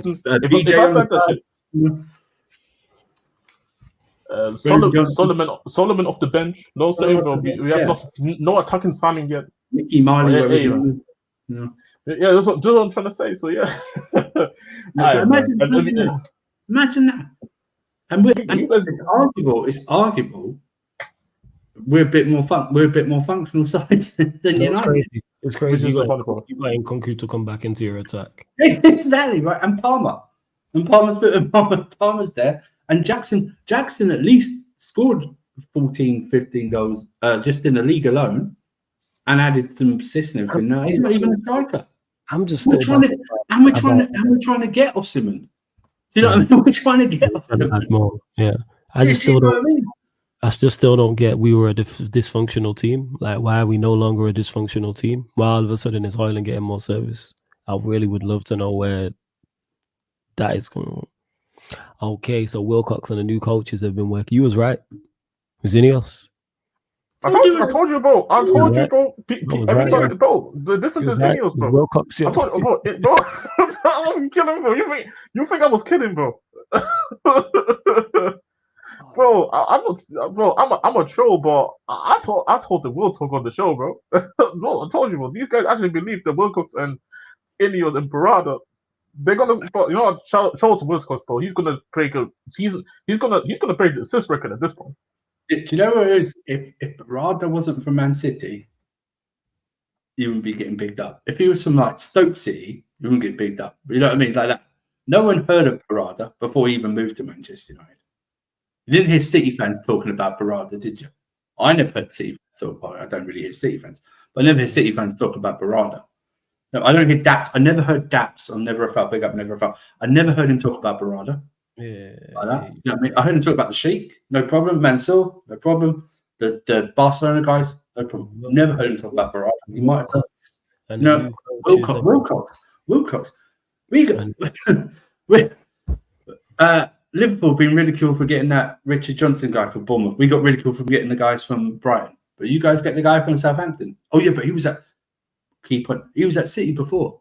Acceptable. You know what I mean? But he went to Southampton. Then Dan Ashworth. All right, did good at Brighton. Did okay at Wilcox and the new coaches have been working on the playing style all because of the off-field stuff. And it's like, that's great. But what have they done on the field? They bought Yeleni Euro, no problem. Very good. Has maybe can go on and do things. Xerxes, big question mark for me. Xerxes. Yeah, you know what I mean? I think that's fair. Big question mark. Because I tell you this, even with it was a very low price tag, right? I know you have to pay Kia Jarabchin, but there wasn't many out for him. Do you know what I mean? It wasn't like you were battling battling any other Premier League team for him. Do you know what I mean? No, it's I mean, he literally was just like, Milan. yeah, okay. It was literally just Milan, and they couldn't pay the money. Especially that small, Milan, but they're just cheap. They're not, they have the money. They're just cheap. They thought they could get the Italian discount. Do you know what I mean? Like, I heard that. Like a loan. Take him for 2 years on loan and then pay like 25 million or something in 2 years. Or something. Literally. Hey, but you know what? So okay, let's start with that, bro. So how many goals and assists was World Cup getting and when this was? He's getting 18 assists. 18 assists and then maybe 7 goals for World Cup and then Rude, prime time Rude, bro. RVP. Rude's getting 12. Rude's getting 12, but they're all penalties. No, sorry, but no. I can't believe man said the Wilcox, and then he mentioned about signings about we're gonna get a CB, a CDM, and maybe a left back again. Maybe. Who? Sure. They're scarce. They're scarce left backs. They're scarce, and even the CDM. Agate's gone. That deal is gone from definite signing to now it's like potential loan. What's happened? Why is it now potential loan? PSG need to sell. They're trying to sell him. They're just about to buy Neves for 70 million. They want to sell Agate. And you're right not to pay that much because he's not worth that much. So you're right not to pay it. So anyway, Agate goes is that you arrange some type of strange loan deal where you pay like a loan fee and then an option to buy at the end. Like the technical director and the coaches have us implemented a new style. All right, sure. Anyways, let's move on. By the way, bear in mind, people, this is 2 weeks before the season starts. We're not even into the season for Flores. It's 2 weeks. Oh, bro, I told you, I'm looking forward for Man United, bro. Thank God I got 4 or 5 other people on me to talk about that because I'm just mostly, if Flores' prediction is mostly he'll be in the top for you guys watching, he'll be in the top right left. He'll be just bigger. In the dark when the others speak about Eddie. I know. Hey, shout out Ineos, man. Shout out Ineos. Big up Ineos. Yeah, Warrior Dre, big up for dropping this. Atletico Madrid are waiting for Conor Gallagher's decision, expecting the case to be clarified this weekend. There's still no green light from the player so far, but contacts continue. Chelsea waiting as they agreed with Atletico on €40 million pound deal. That's from Fabrizio Romano. Big up Warrior J. Thoughts, therefore. I don't know what he's waiting for. I really don't. It's a team in the Champions League. It's a good team. It's a team that will exploit his best assets in the way Simeone wants to play. I don't know what the issue is. It's better weather.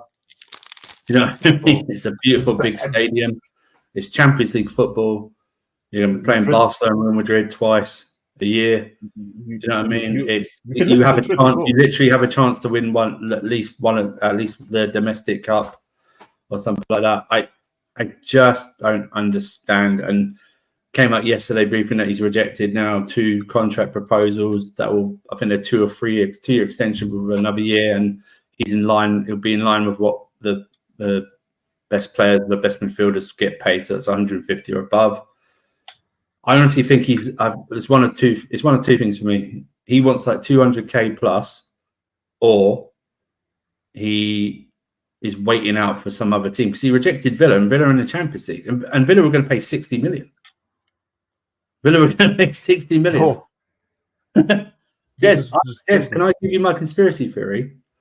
I think he's waiting for your mob. I think so too, but know what the crazy part is? There's no links. There's no links. Secondly, he wouldn't get paid. He wouldn't even get paid more than 150. 200k. Not from Daniel Levy. Daniel Levy. You wouldn't even get the 150 that you guys offered him. Exactly. So I'm just really that's why I struggle to believe that he's really waiting. That's why I really struggle to believe he's waiting for us, even because it's like you come into worse situation to Tottenham. Because Chelsea at least they're gonna get players in. We still don't know what Tottenham's gonna be like. Ant might be gone by next season. We don't know because we don't know. So I feel like Chelsea there's at least a bit more security there. And with Atletico always gonna be safe where they are. That's why I'm just really They're always weird. going to be like in the Champions League spots. They're always going to get. They're always going to be there. Maybe there's going to be seasons where they maybe compete for the league as well, as you mentioned. So You might do it this year. It's literally Madrid. You get in the city. I would You stay in the reserve and walk away on a free. It's fine. Yeah, I'm. If you ask me, I'm really confused. Why? If it was me, I would have thought.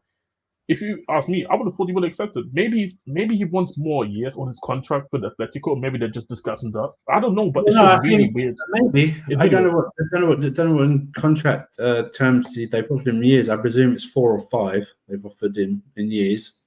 I just he's not listening. Hearing what when Maresca talks about players this season. I just don't get the way he talks about how he wants to play football. Gallagher doesn't suit him. Do you know what I mean? He just doesn't suit. He literally came out when he was asked about Ben Chilwell this week. And he goes, Ben Chilwell is a left back, is a full back.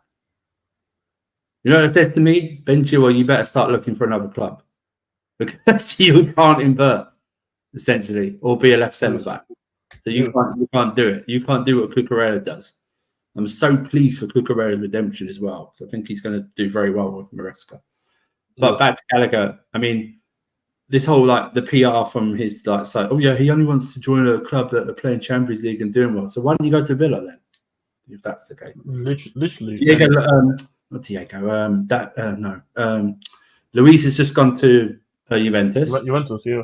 Yeah, you've got Banana there, you've got Barkley there, really. Kamara's coming back from a long-term ACL injury. You can do something.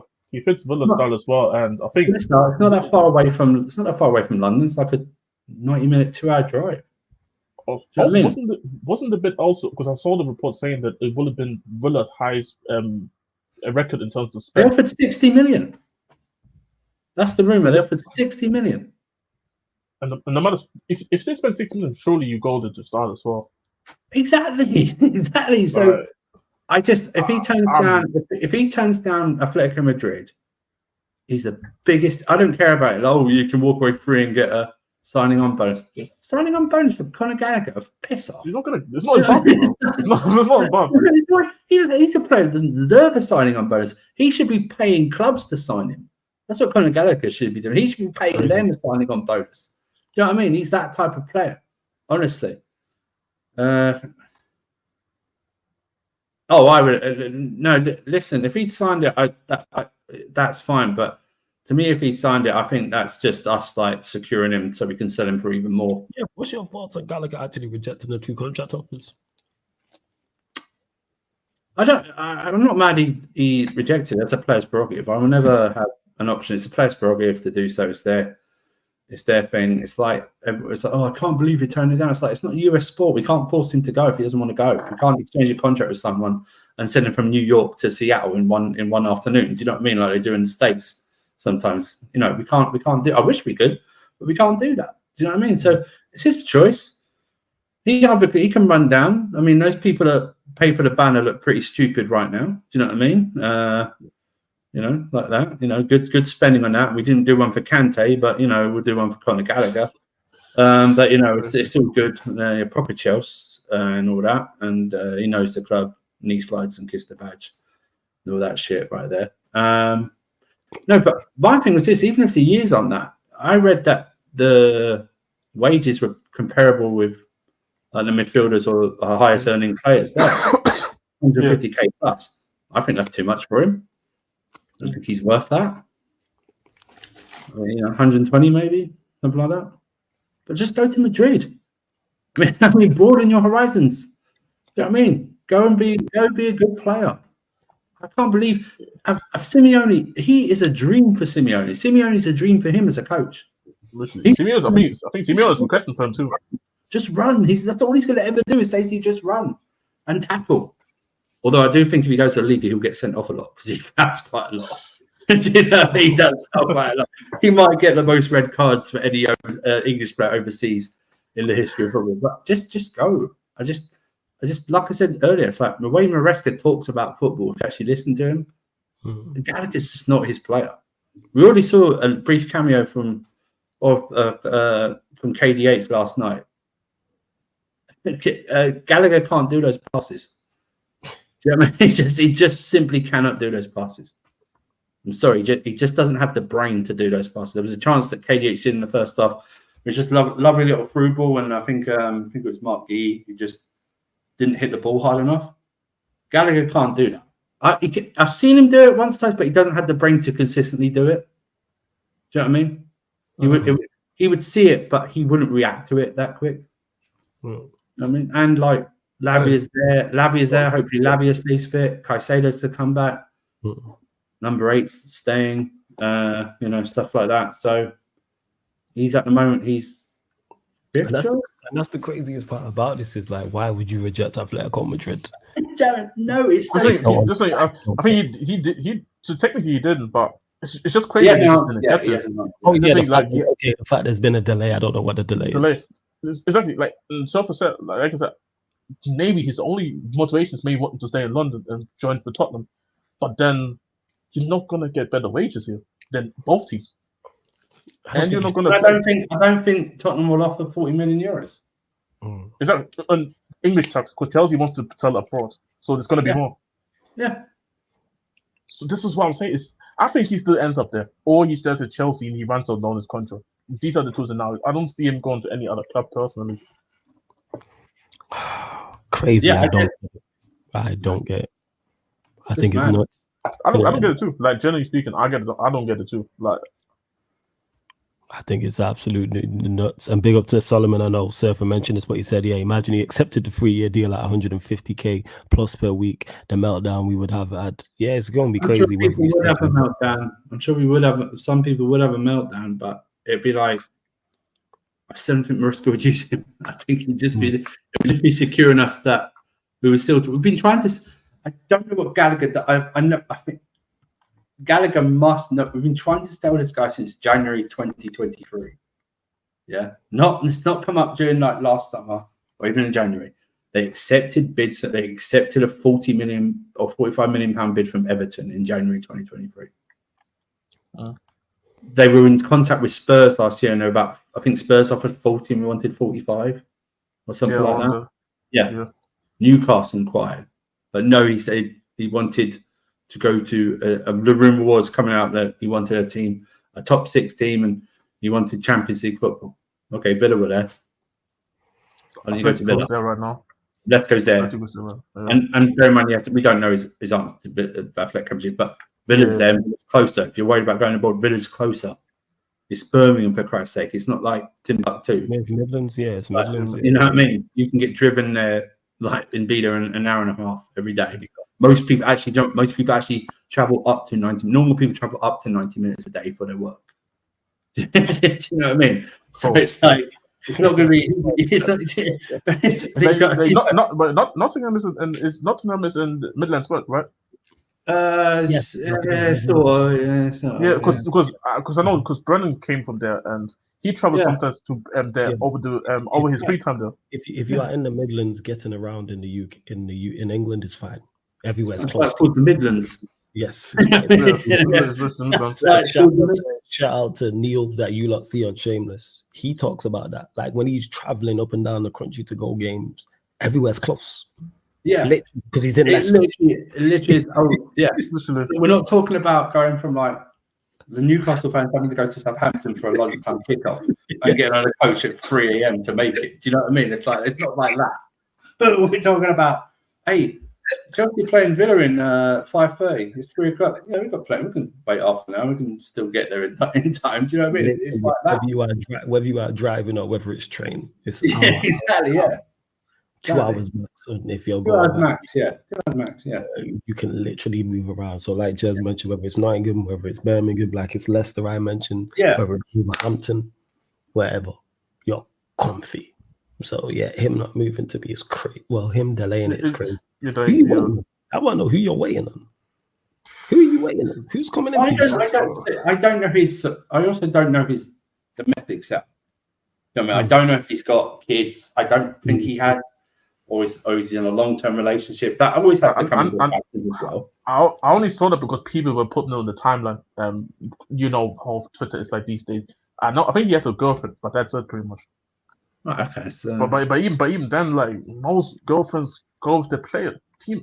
Bro, hey, you think do you want to spend like most of your time in Madrid with a nice sunny weather, or do you want to stay over here and put your woolly jumper on in July?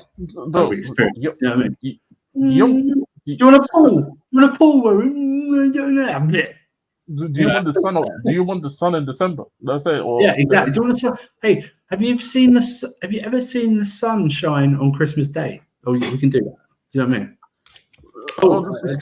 Honestly, I think he accepts actually the Atletico deal. If not, I generally want to. If he doesn't accept the Atletico, I generally want to know the reasoning. He needs to come out and say something. Yeah, he needs to come out and literally. I don't. None of this. I love the club bullshit. I don't care. I don't care. I don't care. The reason, though.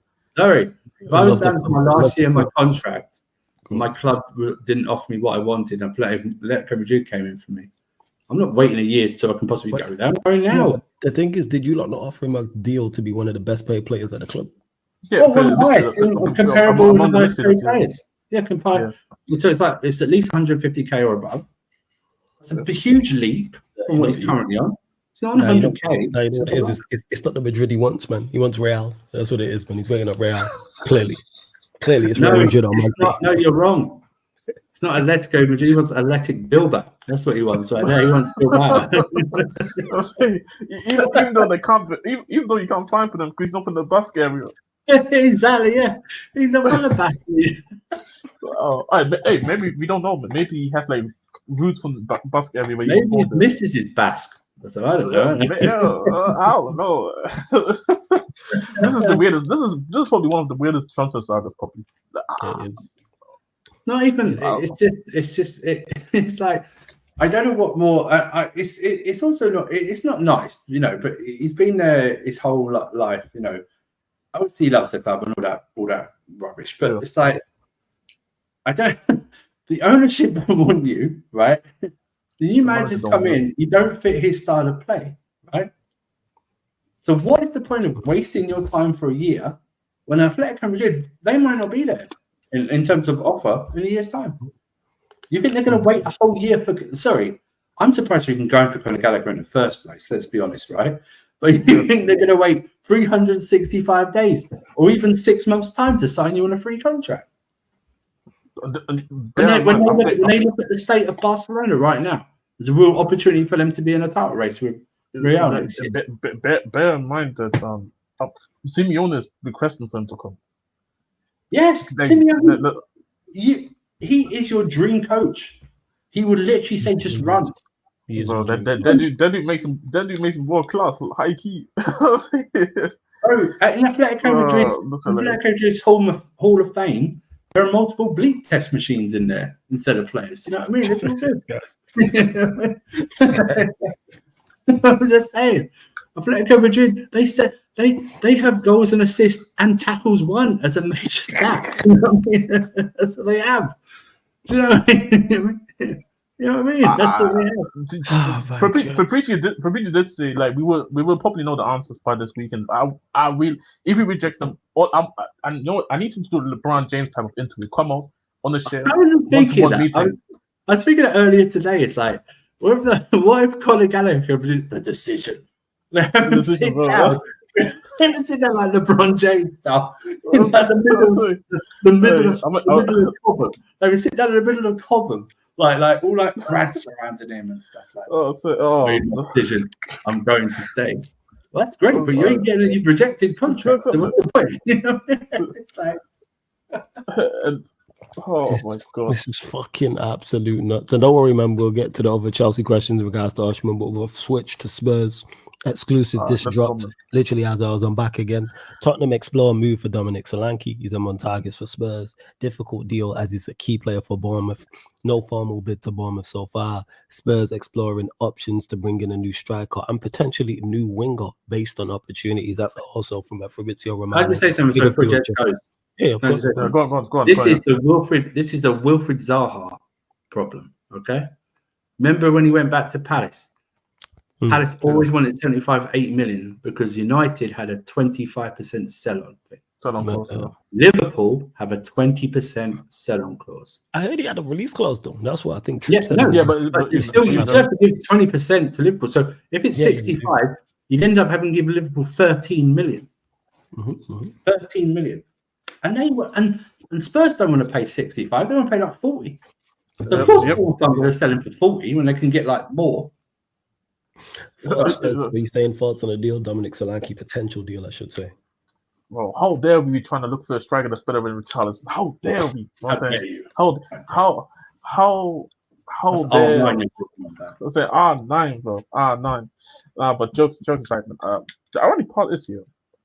Outside, there's two factors where I have question marks about, which is one, the price tag, which I don't think we're gonna pay. Literally, people had a meltdown. It literally says in the tweet, difficult deal.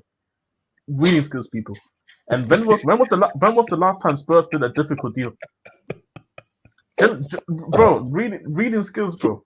Reading skills. I'm just happy we getting I'm just happy we getting this preview because that means we're doing actually something because we didn't do fuck all for I didn't have fuck all for the last few weeks. I'm just sitting here on the streams just thinking about what I can talk about other than preseason games. But so it literally says difficult deal. So that's one of my question marks there. Said I don't think we want to pay 65 million. So far mentioned literally Liverpool sell-on clause.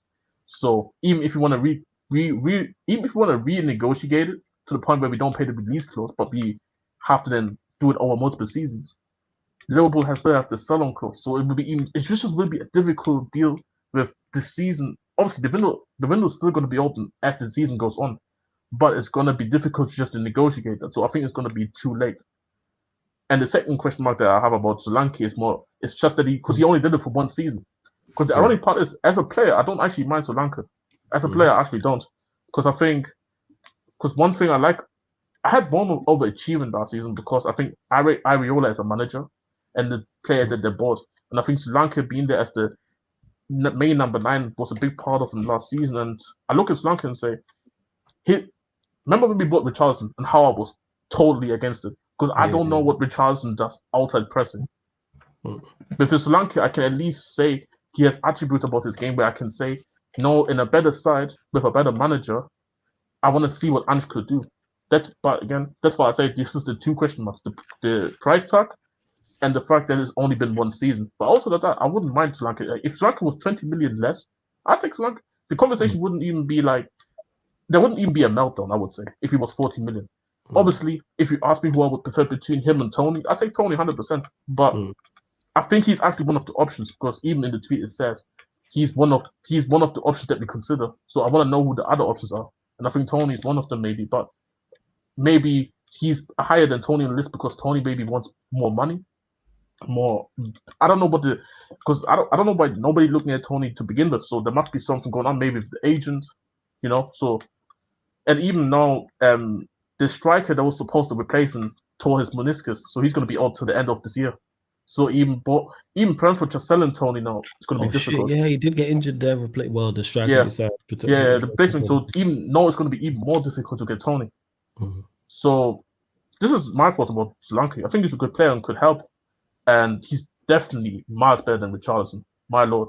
And Son striker, some people don't like to see it. I don't mind seeing Son striker, but he can't stay there every single game, in my opinion.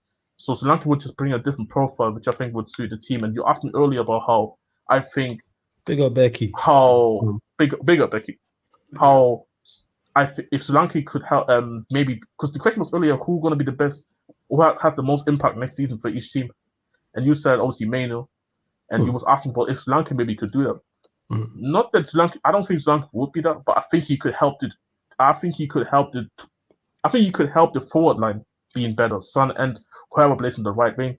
Because the tweet even says we want to look for another winger. I'm just happy we actually doing. I'm hearing something because Tottenham literally there was nothing coming out, nothing, just preseason games and just vibes. So let's see how this window is gonna go. I don't think we're gonna get Solanke because it literally says in the tweet difficult deal. And I don't remember the last time Tottenham did a difficult deal and got it done. So, hey, it's all my thoughts pretty much. Because again, it's not breaking news. It's just some news actually. Some news. Well, that's fair. That's fair. Thoughts on it, Surfer? The Dominic Solanke. It's difficult. Like I said in the tweet, like I just mentioned, difficult deal. But thoughts on Spurs being interested in him? I think Bournemouth aren't going to sell unless Spurs trigger it or get somewhere near enough to the release clause because of the sell-on fee. I just don't see it happening. Spurs aren't. I wouldn't say they're not that big spenders, but they just spent 40 million on Archie Gray. So, usually they're not big spenders. I know Richarlison was bought for 60 or something like that, but they might be going. I don't know. They might be going. I think if Solanke happens, Richarlison needs to go because. Yeah, that's the thing, but there's no bias for Richarlison. That's the thing. Exactly. That's another. There's simply no bias for Richarlison. Continue, anyways. But I don't think any Spurs fans should be surprised how mundane their transfer window has been. This is Daniel Levy. Do you know what I mean? Mm. He loves a bargain or a weird deal out of nowhere, or he likes to leave it to after the season starts to spend this money. I mean, Ange must be loving this. Do you know what I mean? Ange must be loving this, knowing that we haven't really got any replacements for our fullbacks. Dougie's going to start the season? Or he's going to be out injured still? We don't know, to be honest. Like, it's not. There's a lot. Let's say this way. It's question marks. Okay. But even midfield. Okay, we got Archie Gray there, but I think we need more replenishing in midfield. And I don't think we're going to sign midfielder. Forward line stinks. We signed Werner on a loan deal, another loan deal. We've got Charleston now. We've got Son, who can't do the wing. I don't care what anyone says. He can't do the wing position anymore. He's just too old. And we've got Brendan Johnson on the right. Which is crazy with the Son thing because I'd say that about Son that I don't want to see him consistently on the left, and he would say no, we don't want to see him consistently on the striker. So what is it then? Because he's still putting up numbers. Because that's why I say we should get a striker so we can rotate it between striker and left wing. Not every game you need to play striker. Not every game you need to play left wing.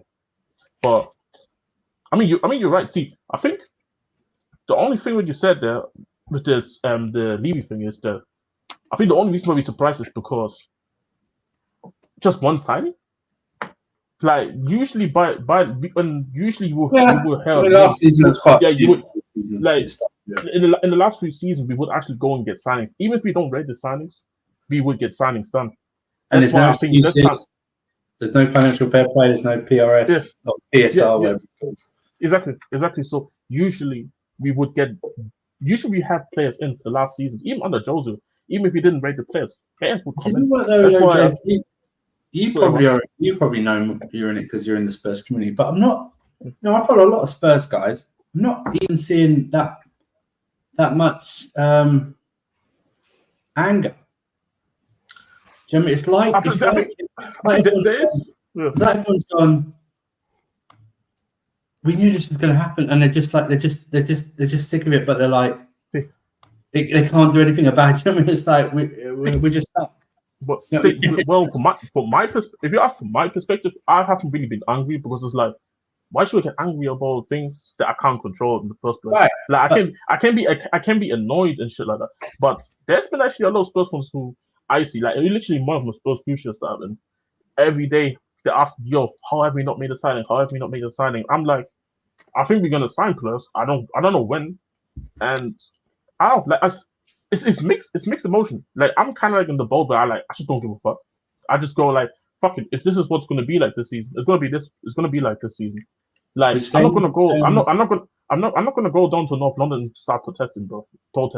No way, bro. I'm not gonna do that, bro. So it's kind of like it turns on to all the attention then turns on to in terms of his temperament and what he won't be shy about saying stuff in a press conference. We know this, right? So he's got a problem. The mad thing is though, I've been a bit annoyed actually with him in terms of not actually saying something by now though. Like the last thing that he said is that the last thing that he said, and the point was just this week, that things are happening. He said that things are happening and this slow process, and how they're currently working on deals when people are asking him the question. I personally want him to actually come out and say you know what, he's a bit frustrated because you're right. We need a backup to Van der Ven and to Adobe. But if you want to get an other of left back, then go and get an other of left back, and then we see if the other centre back for another season. If you want to, So is he really trying to say? Me personally, Is he really trying to say in this day and age, where people can get information anywhere, that Spurs deals are so secretive, no one knows about them. No reporter, no one knows about them. What he's trying to say. And this is what I was thinking though. Loki, we are actually not really doing anything until literally this report came out from Fabrizio, and even Mr. Fabrizio report. I don't even know if he really knows, to be honest. I'm trying to think if he really knows. And me, of course, I can be angry about if this was last season, I'd probably be heated and like, yo, what the fuck, what's going on? But for me, it's kind of at this point like, shit. When you support this stuff for a certain amount of time, I'm kind of like, how do you still get angry in this stuff? Because this thing can happen. It's not like it's never happened before. We went 2 summers with no transfers. 2 summers with no transfers. No, I am shocked that this season there's literally just nothing coming out. That it's like at least even seasons where we didn't fight well, at least you heard links. We heard nothing. There's genuinely nothing, and this is the confusing part. So I'm just in the dark as everybody else is, to be honest, and I can only sit here and just wait till the season starts. Like, am I disappointed that we haven't made enough improvements? Yes, I am, but I can only wait at this point now because like me shouting on the timeline, putting hashtags out there about the ownership or whatever or the directors for football, it's not going to change the fact that it's going to make the process any faster. It's not. But if you deep it though, look at the Spurs squad as a whole, right? You've let Højbjerg go and you brought in Archie Gray. It's not a like replacement in terms of the squad. It's 1 in, 1 out, right? Wow, yeah. And then literally you're just having Timo Werner for an extra 4 months of the season. Yeah, like we lost a couple of players on free. We lost a couple of players on free agent thing. Obviously Gil just went out on loan, but we put. Oh yeah, but I'm talking about the main. I'm talking about the main squad that Ange used, not the. Oh okay. What's it called? Emerson Connolly is.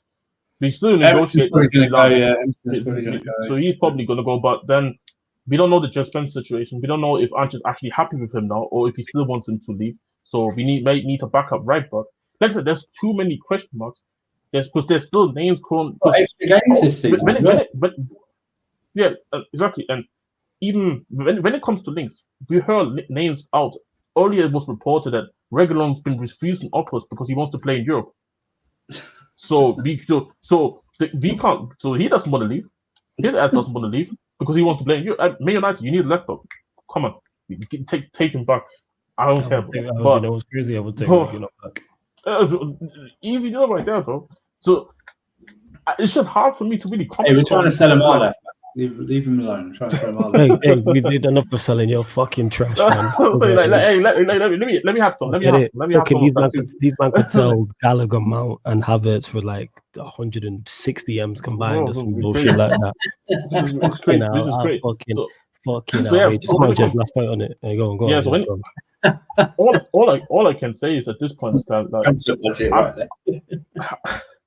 I've been kind of already I've been most of the time trolling about the transfers in terms of GCs taking the piss.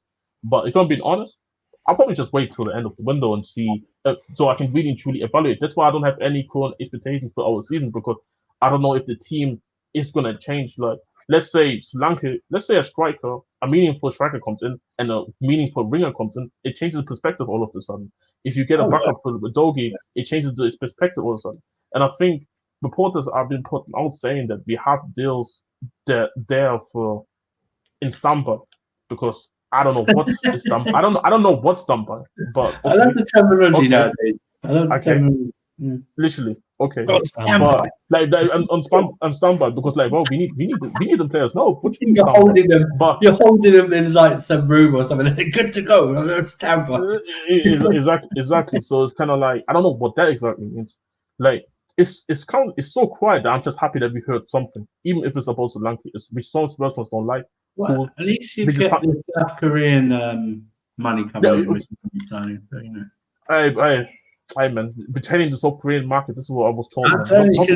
In a couple of years when Sun goes, you've got this guy to step up. You know what I mean? there's also we retain the market, not because we want to buy it.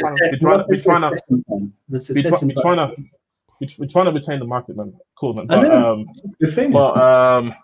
But now, like, all thing I can say is that, and last thing that quick that I want to say is that, me personally, I'm just waiting. To be honest, like, I'm not really pissed about anything, and I can only really talk about the squad once the windows are closed, in my opinion, because things can change in minutes and days. So let's see, man. Yeah, big up to Warrior Jay. I spoke on this. This is really brief before we get to surface thoughts on the whole Osherman thing and Lukaku, etc. Fulham have made a £20 million bid for Scott McTominay. It does not meet Manchester United's valuation, but the way they may be willing to do business at 25 million. Fulham are progressing with talks in belief that McTominay is open to the move, and that's from Laurie Whitwell. We really are stumping over 5 million for fucking Scott McTominay. Not good enough. 20 million is a phenomenal deal. Sell him. Pure profit as well for United. Pure profit. Quality. 20 million is pure profit. And that 20 million we can then go and reinvest and go and get somebody else. And fix the roof and invest in someone else. But hey, we move. So that's my thoughts on that. 20 million for Ben Chilwell, be fine. 20 fucking million, man, and they talking sell him. Question for Sir for thoughts on Napoli wanting another player in the Osherman deal. I didn't know that he wanted another player, but thoughts on Cassidy, young Italian taken. So thoughts on the Osherman, like the deal, don't like the deal, because there was talks of whether it was going to be all money, was it going to be money plus Lukaku, etc. Yeah, talk to us. So my Machiavellian brain is always thinking that this is what they wanted in the first place, because they knew they had a trump card in Lukaku. The reason the PSG deal is not going to go through, and now where they've switched attention to Alvarez, is because they were offering, as well as money, Mawani and Ramos, and Napoli don't want them. Conte doesn't want Mawani or Ramos. He wants Lukaku. And all rational Chelsea fans have been saying all summer, we're not going to pay 120 million for him, but we should try and include Lukaku in the deal. Now they're lowering their price. No problem. Do I believe if it was a loan deal, my God, that would be one of the deals of the century if we hit it off. But I don't think it will be. I think we will pay for him. Or even if it's a loan, if it's a loan and obligation, no problem. If he hits the ground running, no problem. I think his wages will be an issue, but I would curtail it and go, okay, well, here's 220 grand, and the goal bonuses would be the big incentive. And you want bigger wages and score goals to get us in the Champions League, then your wages to go up. That's what happens. All our contracts are incentive based. We're not in the Champions League, you're not going to pay as much. We're in the Champions League, it's up. You know what I mean? I think it'll be a good deal. I'm wary with our recent run of strikers not being good. You know what I mean? But and this Nicholas Jackson. He says Napoli and ongoing talks. Sorry to cut you off. Napoli and ongoing talks with Chelsea to sign Romelu Lukaku. While discussions between Napoli and Chelsea also taking place about a move for Victor Osimhen in the opposite direction. Lukaku would be permanent. Osimhen season-long loan plus buy option. That's from the Athletic. And Lukaku is basically cutting his wages. He's cut his wages. He wants to go to Napoli. He's willing to cut his wages in half to get to Napoli as well. So it's not as if he's like going, no, you're going to pay me 350 or 400. He's literally going to cut him in half because Conte is his man. Conte is his guy. Do you know what I mean? Conte, he's had his best spell, and Lukaku suits the Italian league. He's just made for the league. Even at Roma last year, he banged in the goals at Roma last year. Just that I don't know why they didn't want to sign him permanently. Maybe not. They're just about to sign Dominic for the same amount of money we're trying to sell Lukaku for. So listen. Osimhen wants to leave. He doesn't want to go to Saudi. He wants to leave. He wants to come to Premier League, but he could easily go to PSG if they could afford it. But they're not going to now because they're going for Alvarez apparently, and they can't offer the player. We have the sole trump card in this in Lukaku. If Lukaku is the deal, you want Lukaku, and I'm glad Chelsea are not going to go, yeah, we'll sell you Lukaku and then we'll talk about Osimhen. I'm glad they're actually going, yeah, you want him? Okay, well, let's talk about Osimhen as well and try and link these deals. Won't be a swap because no one likes to say swap anymore. There'll be different deals, but I don't care. You get Osimhen in and he bangs, that changes our season. That changes my outlook for the season. I've always said 2 top positions in any team are goalkeeper and striker, and you can't have projects in both positions. Looks like we're going to have a project in goalkeeper, possibly with Sanchez and maybe Jorgensen finding out. Mm. If you get Jackson did very well last season. He did very well last season for me. Overperformed. If you get Osimhen in there, you could easily see the likes of Palmer and Nico Jackson scoring more goals. Mm. I'll tell you why. Defenders are going to be watching Osimhen. Do you know what I mean? Do you know what I mean? So it's like you got Nkunku there, you got Palmer there, you got Jackson there. You're actually putting together a good team. Fuck. You know what I'm saying? Well, on paper, yeah. On paper, that's a good team. That's what I'm saying. Yeah. Like, I don't like that as a United fan. Like, if adding Osimhen to that. This is what I really hate when people talk about Erling Haaland. Yeah, but he doesn't do this or that. I'm fine with Osimhen scoring 25 tapping league goals next season. I don't care. I really don't care. I don't care. As long as he scores, and do you know what? As long as he scores important goals as well, if we were to get him. Do you know what I mean? Like like he played shit for 88 minutes and then scores in the 89th. I couldn't care. Do you know what I mean? If the defender tries and clears it and it hits off his mask and it goes in, I couldn't care less. I really couldn't. I'm not into, not every striker has to do everything like that. Do you know what I mean? Yeah. Maybe sometimes the team has been set up to just be a foil for a striker like that. He doesn't have to worry about tracking back, laying it off, holding it up all the time. Do you know what I mean? He's there as a target man. Finally, someone in there who can head the ball. He's a very good header of the ball. Do you know what I mean? So it's finally a target in there for Reece James to whip the ball in or Palmer to whip the ball in. I mean, Palmer got what? Big up, Steve. Palmer got what? Over 40 G&A last season with what he had to work with last season. Yeah. When you adding Osimhen bangs, then you can see his assist stats going up. Maybe not his goals because he won't have to score. But you can see his assist stats going up. And Cuckoo's there. I mean, yeah, it will change a lot of perceptions on paper for Chelsea fans and rival fans. Even just the mere talk of it. Other rival fans are like standing up going, "Wait a minute." Do you know what I mean? Okay, defense isn't that good. Fine, okay, no problem. But you get an Osimhen or something like that, it changes something. Your defense doesn't have to be world class all the time. We can actually talk about scoring 83 goals in the league. I mean, the funny part is you can talk about it without Osimhen because Nkunku was mostly injured, bro. Exactly, and he's played very well. He scored in all the preseason games so far. And also we got Lavia's back. You know what I mean? If he can stay fit, you got Caicedo there, number 8, KDH. I still think we need a left winger. I still think we need a left winger.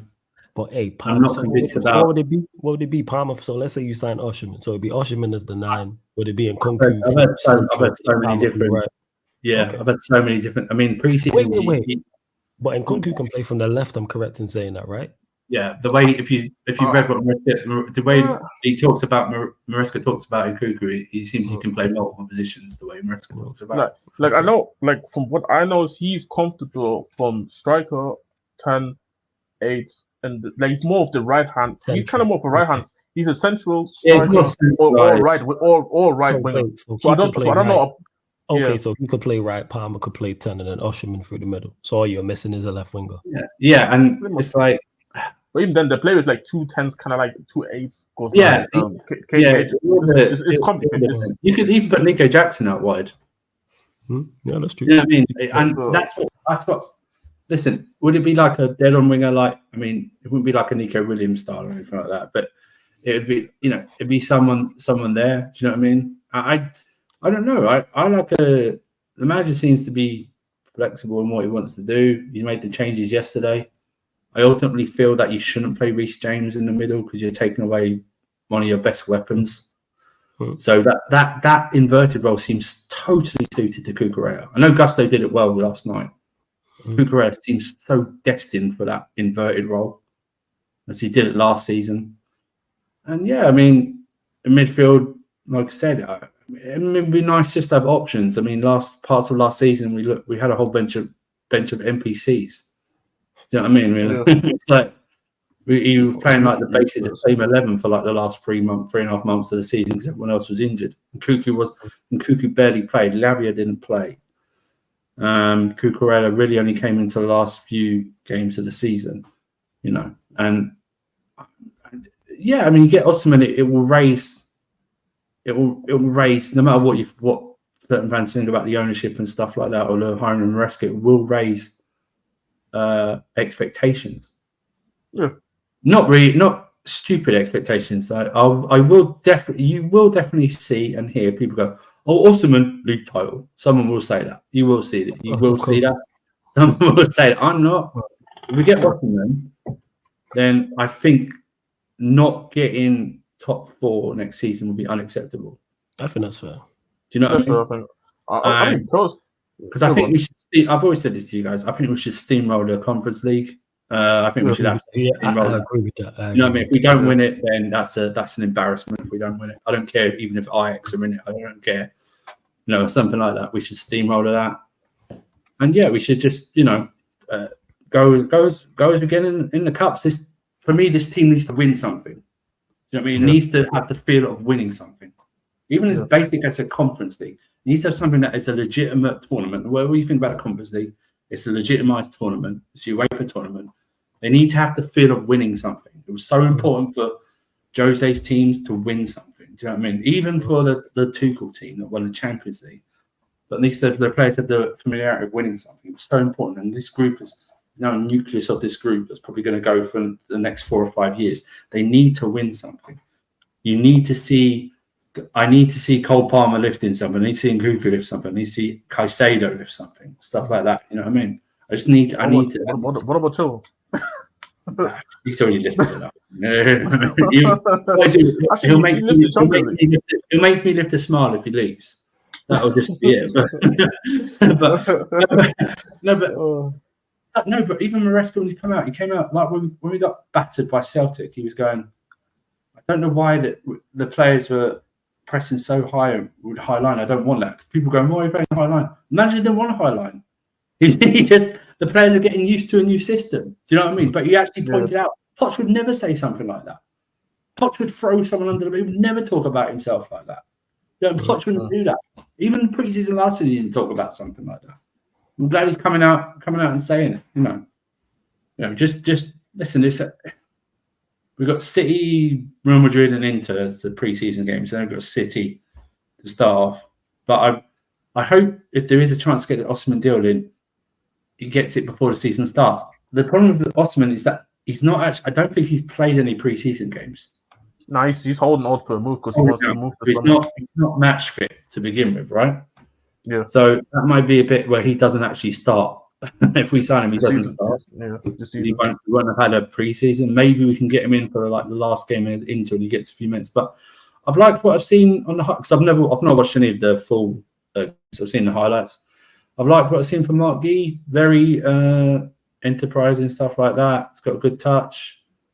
He's a very young striker, so he's got all the downsides to a young striker. Do you know what I mean? He's a harder shot. That's fair. Yeah, he's a harder shot. Do you know what I mean? I'd keep him this season around, even if you get an Osimhen or something like that. Just keep him around. Tosin played as a centre back last night and looked good, looked better. No, it's against Club America. But still, you can kind of make assumptions though. Like for me, I've always got pre-season. I always check to see if anyone's injured. No one's injured. I'm fine. That's the main priority, of course. We needed to see something. We need to see development as well. And there was more development, faster passing. I say KDH came in for his first bit of pre-season, got an assist, and then he got 2. Looked sharp with his passing, everything like that. Lavia, like I said, won a penalty within like 90 seconds. Did very well. Gusto played as the inverted left back. Looked. I wish he was left-footed. I just wish he was left-footed, Gusto. I could have a fit weekend. If I had a fit weekend and Gusto was left-footed, I'd seriously be making a claim right now for the best fullbacks in the world. I would be claiming that. I'll be doing it right now. I think Gusto. I think Gusto could be. It's a big compliment about Ben. He could be like Azpilicueta. You remember Azpilicueta played like 2 seasons at left back, and he was like the best left back in the league. He was the best left back in the league, and he was right-footed. He won the title playing at left back the whole Yeah. season. He was like that. He's just got that about him, and he's only 20, 21. That's the scary thing about him, Gusto. He's only 20, and it was, Badiashile looked better playing on the left side. Sanchez, I've got to give him credit. I don't rate him, but he had a good distribution and pulled off a good save. So that's good. Jorgensen got some minutes in the second half. So, but yeah, it's as long as you come away with no injuries and stuff like that. That's fair. If we don't get an Ottoman, we don't get a striker in, then it sort of limits what we can do this season. So I've got two, to go and try and kick I on. think like 6th, 5th maximum. That's it. Not in a top 4 race or something like that. So. Yeah, at least you'll score goals. You know what I'm saying? Speaking of scoring goals, 83, but we'll score more. Yeah, so we'll score around. Yeah. Big up CP. He says sorry for being late, but I just went over the stream and saw you guys. Sorry, we didn't want you here anyway, so you don't be sorry. That's like CP. If you could have just showed up like 10, 15 minutes later, it would have been great. And so you guys turn your notifications off, CP. Sorry. I saw you guys are scoring 83 plus goals in the league flawless. It's because the coaching staff got something cooking. I fucking love this copium. Even CP seeing calling it copium. I think we score goals, but not as much as United with 83 plus goals in the league next season. We don't have any else in the coaching staff for 4 players that first no best. It was 5. It wasn't 4. It was 5. It was 5 because it was Rashford, Garnacho, Diallo, Xerxes, Højlund. Actually, Xerxes wasn't because he got 11, so almost. It's crazy. And nephew, he says last year it was 156, but that was G and A combined. So it was this is just goals. This is 83 plus, so however much the assist that is, from each player is crazy. But yeah, go on. Last point I'm gonna close. Yeah, because obviously I just want to quickly also talk about this because obviously we played the K-League All-Star team. Pretty much the All-Star team, but pretty much all the K-League players. Actually, just quick before you go, 1 sec. Hey, everyone who's locked in, I've not done it in a minute. Run up the likes on the video. Hit that like button. Like check 1 2 1 2. Run up the likes because we're at 91 likes. Get us up to 100 likes and hit the subscribe button. Roll to 13,000. Hit the subscribe button if you haven't hit the notification bell. Mods, please get everybody liking and subscribing. Go on, Jez. Yeah, we played them. Obviously, won 4-3 against them. I didn't watch the first half. It was way too early. Couldn't be asked. But I saw the 3 goals that we scored. Good goals in that, and obviously still gave him chances as well. And then obviously I saw the first 2 goals that we did concede. I'm like, guys literally refused to defend. Like they just let the opponents pass them. Maybe just stick a leg out, maybe a little bit, and then obviously butterfingers from the backup keeper. By the time they scored their goals and they scored a banger. We scored 2 goals, and obviously one ended up winning. Now 1 goal we scored ended 4-3. But the one thing that I actually wanted to talk about is because obviously lack of incoming in terms of signings is obviously obvious. Everybody knows that. But I feel like, and this is not me trying to bash the manager because people think I've been bashing. People think I've been bashing the manager, but I'm just been talking from a sense of. Because one thing I said coming into the season is that what I want to see is even with the person that we have, how you gonna let's say this team is gonna stay the way it is, how are you gonna tackle the fact that we were conceding so many chances last season? Because even though yes, you can argue we need better players in the front 3, maybe we need a better 6. I still think you shouldn't be conceding that many chances for all the season. And as of right now, he still looks like I don't really see any changes in terms of what he wants to do and wants to go with the same approach. Even if you get new players in. Even if you get new players in and people's perspectives of both Spurs changes then when the season starts, I still don't think it's the right way then just to continue playing this aggressive.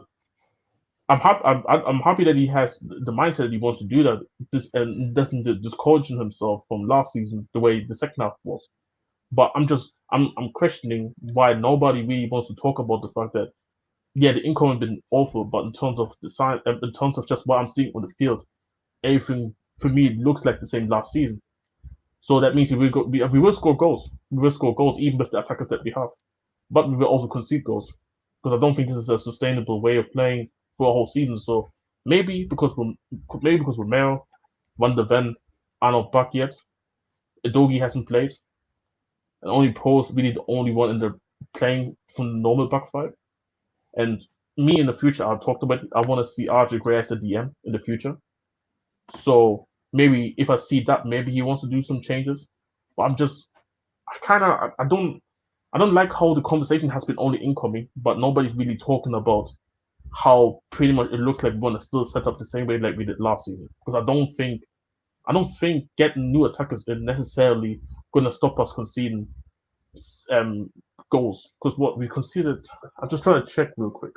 We conceded 61 goals last season. That was the same as Villa. So even if you get better attackers in and we retain the ball a bit better, we're not going to go from conceding 60 goals to 40 goals. It's not going to happen. So I just want to. There's not me criticizing the manager and saying like or bashing the manager and going into him like that. If I was going into a manager, people know me about my rants about Conor. That's going into a manager.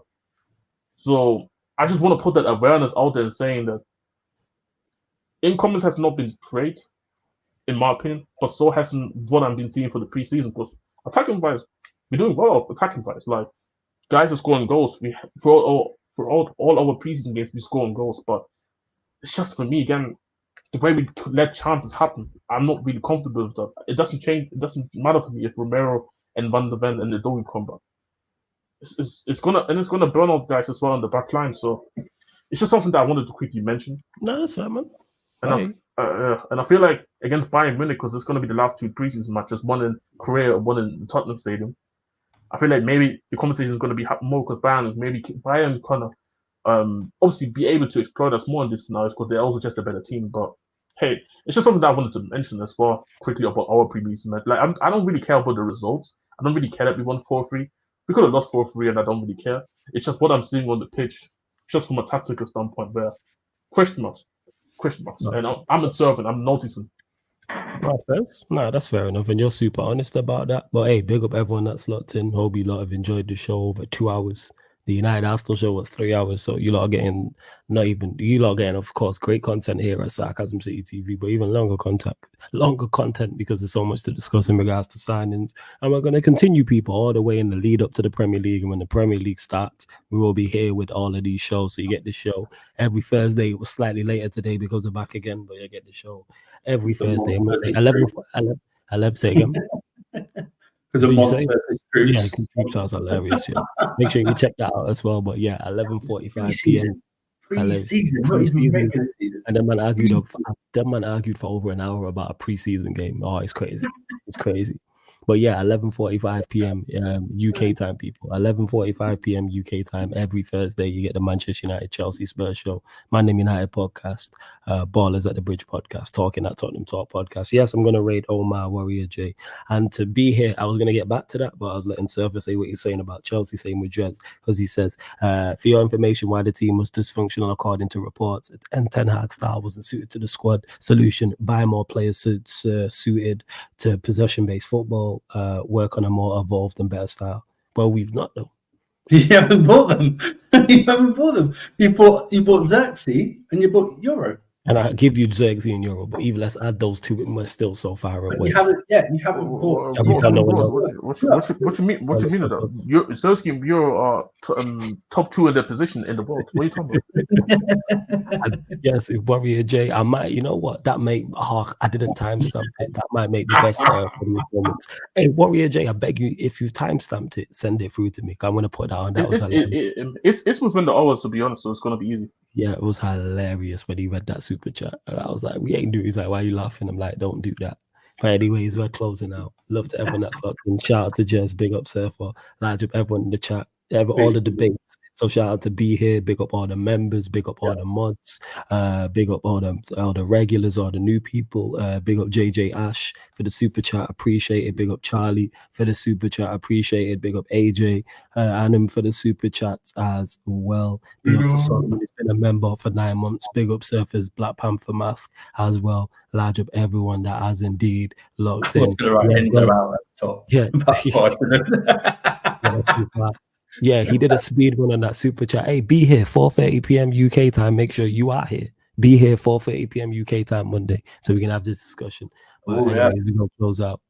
Well, love to everyone that has locked in. We're gonna redirect to all my people. You just tell him how great Real Madrid are and how Barcelona are going to win nothing from me. So yes, love to everyone that's locked in. This has been the Manchester United Chelsea Tottenham Hotspur show. Man United pod, Ballers at the Bridge pod, talking at Tottenham Talk pod live on the Sarcasm City TV YouTube. Thank you very much for tuning in.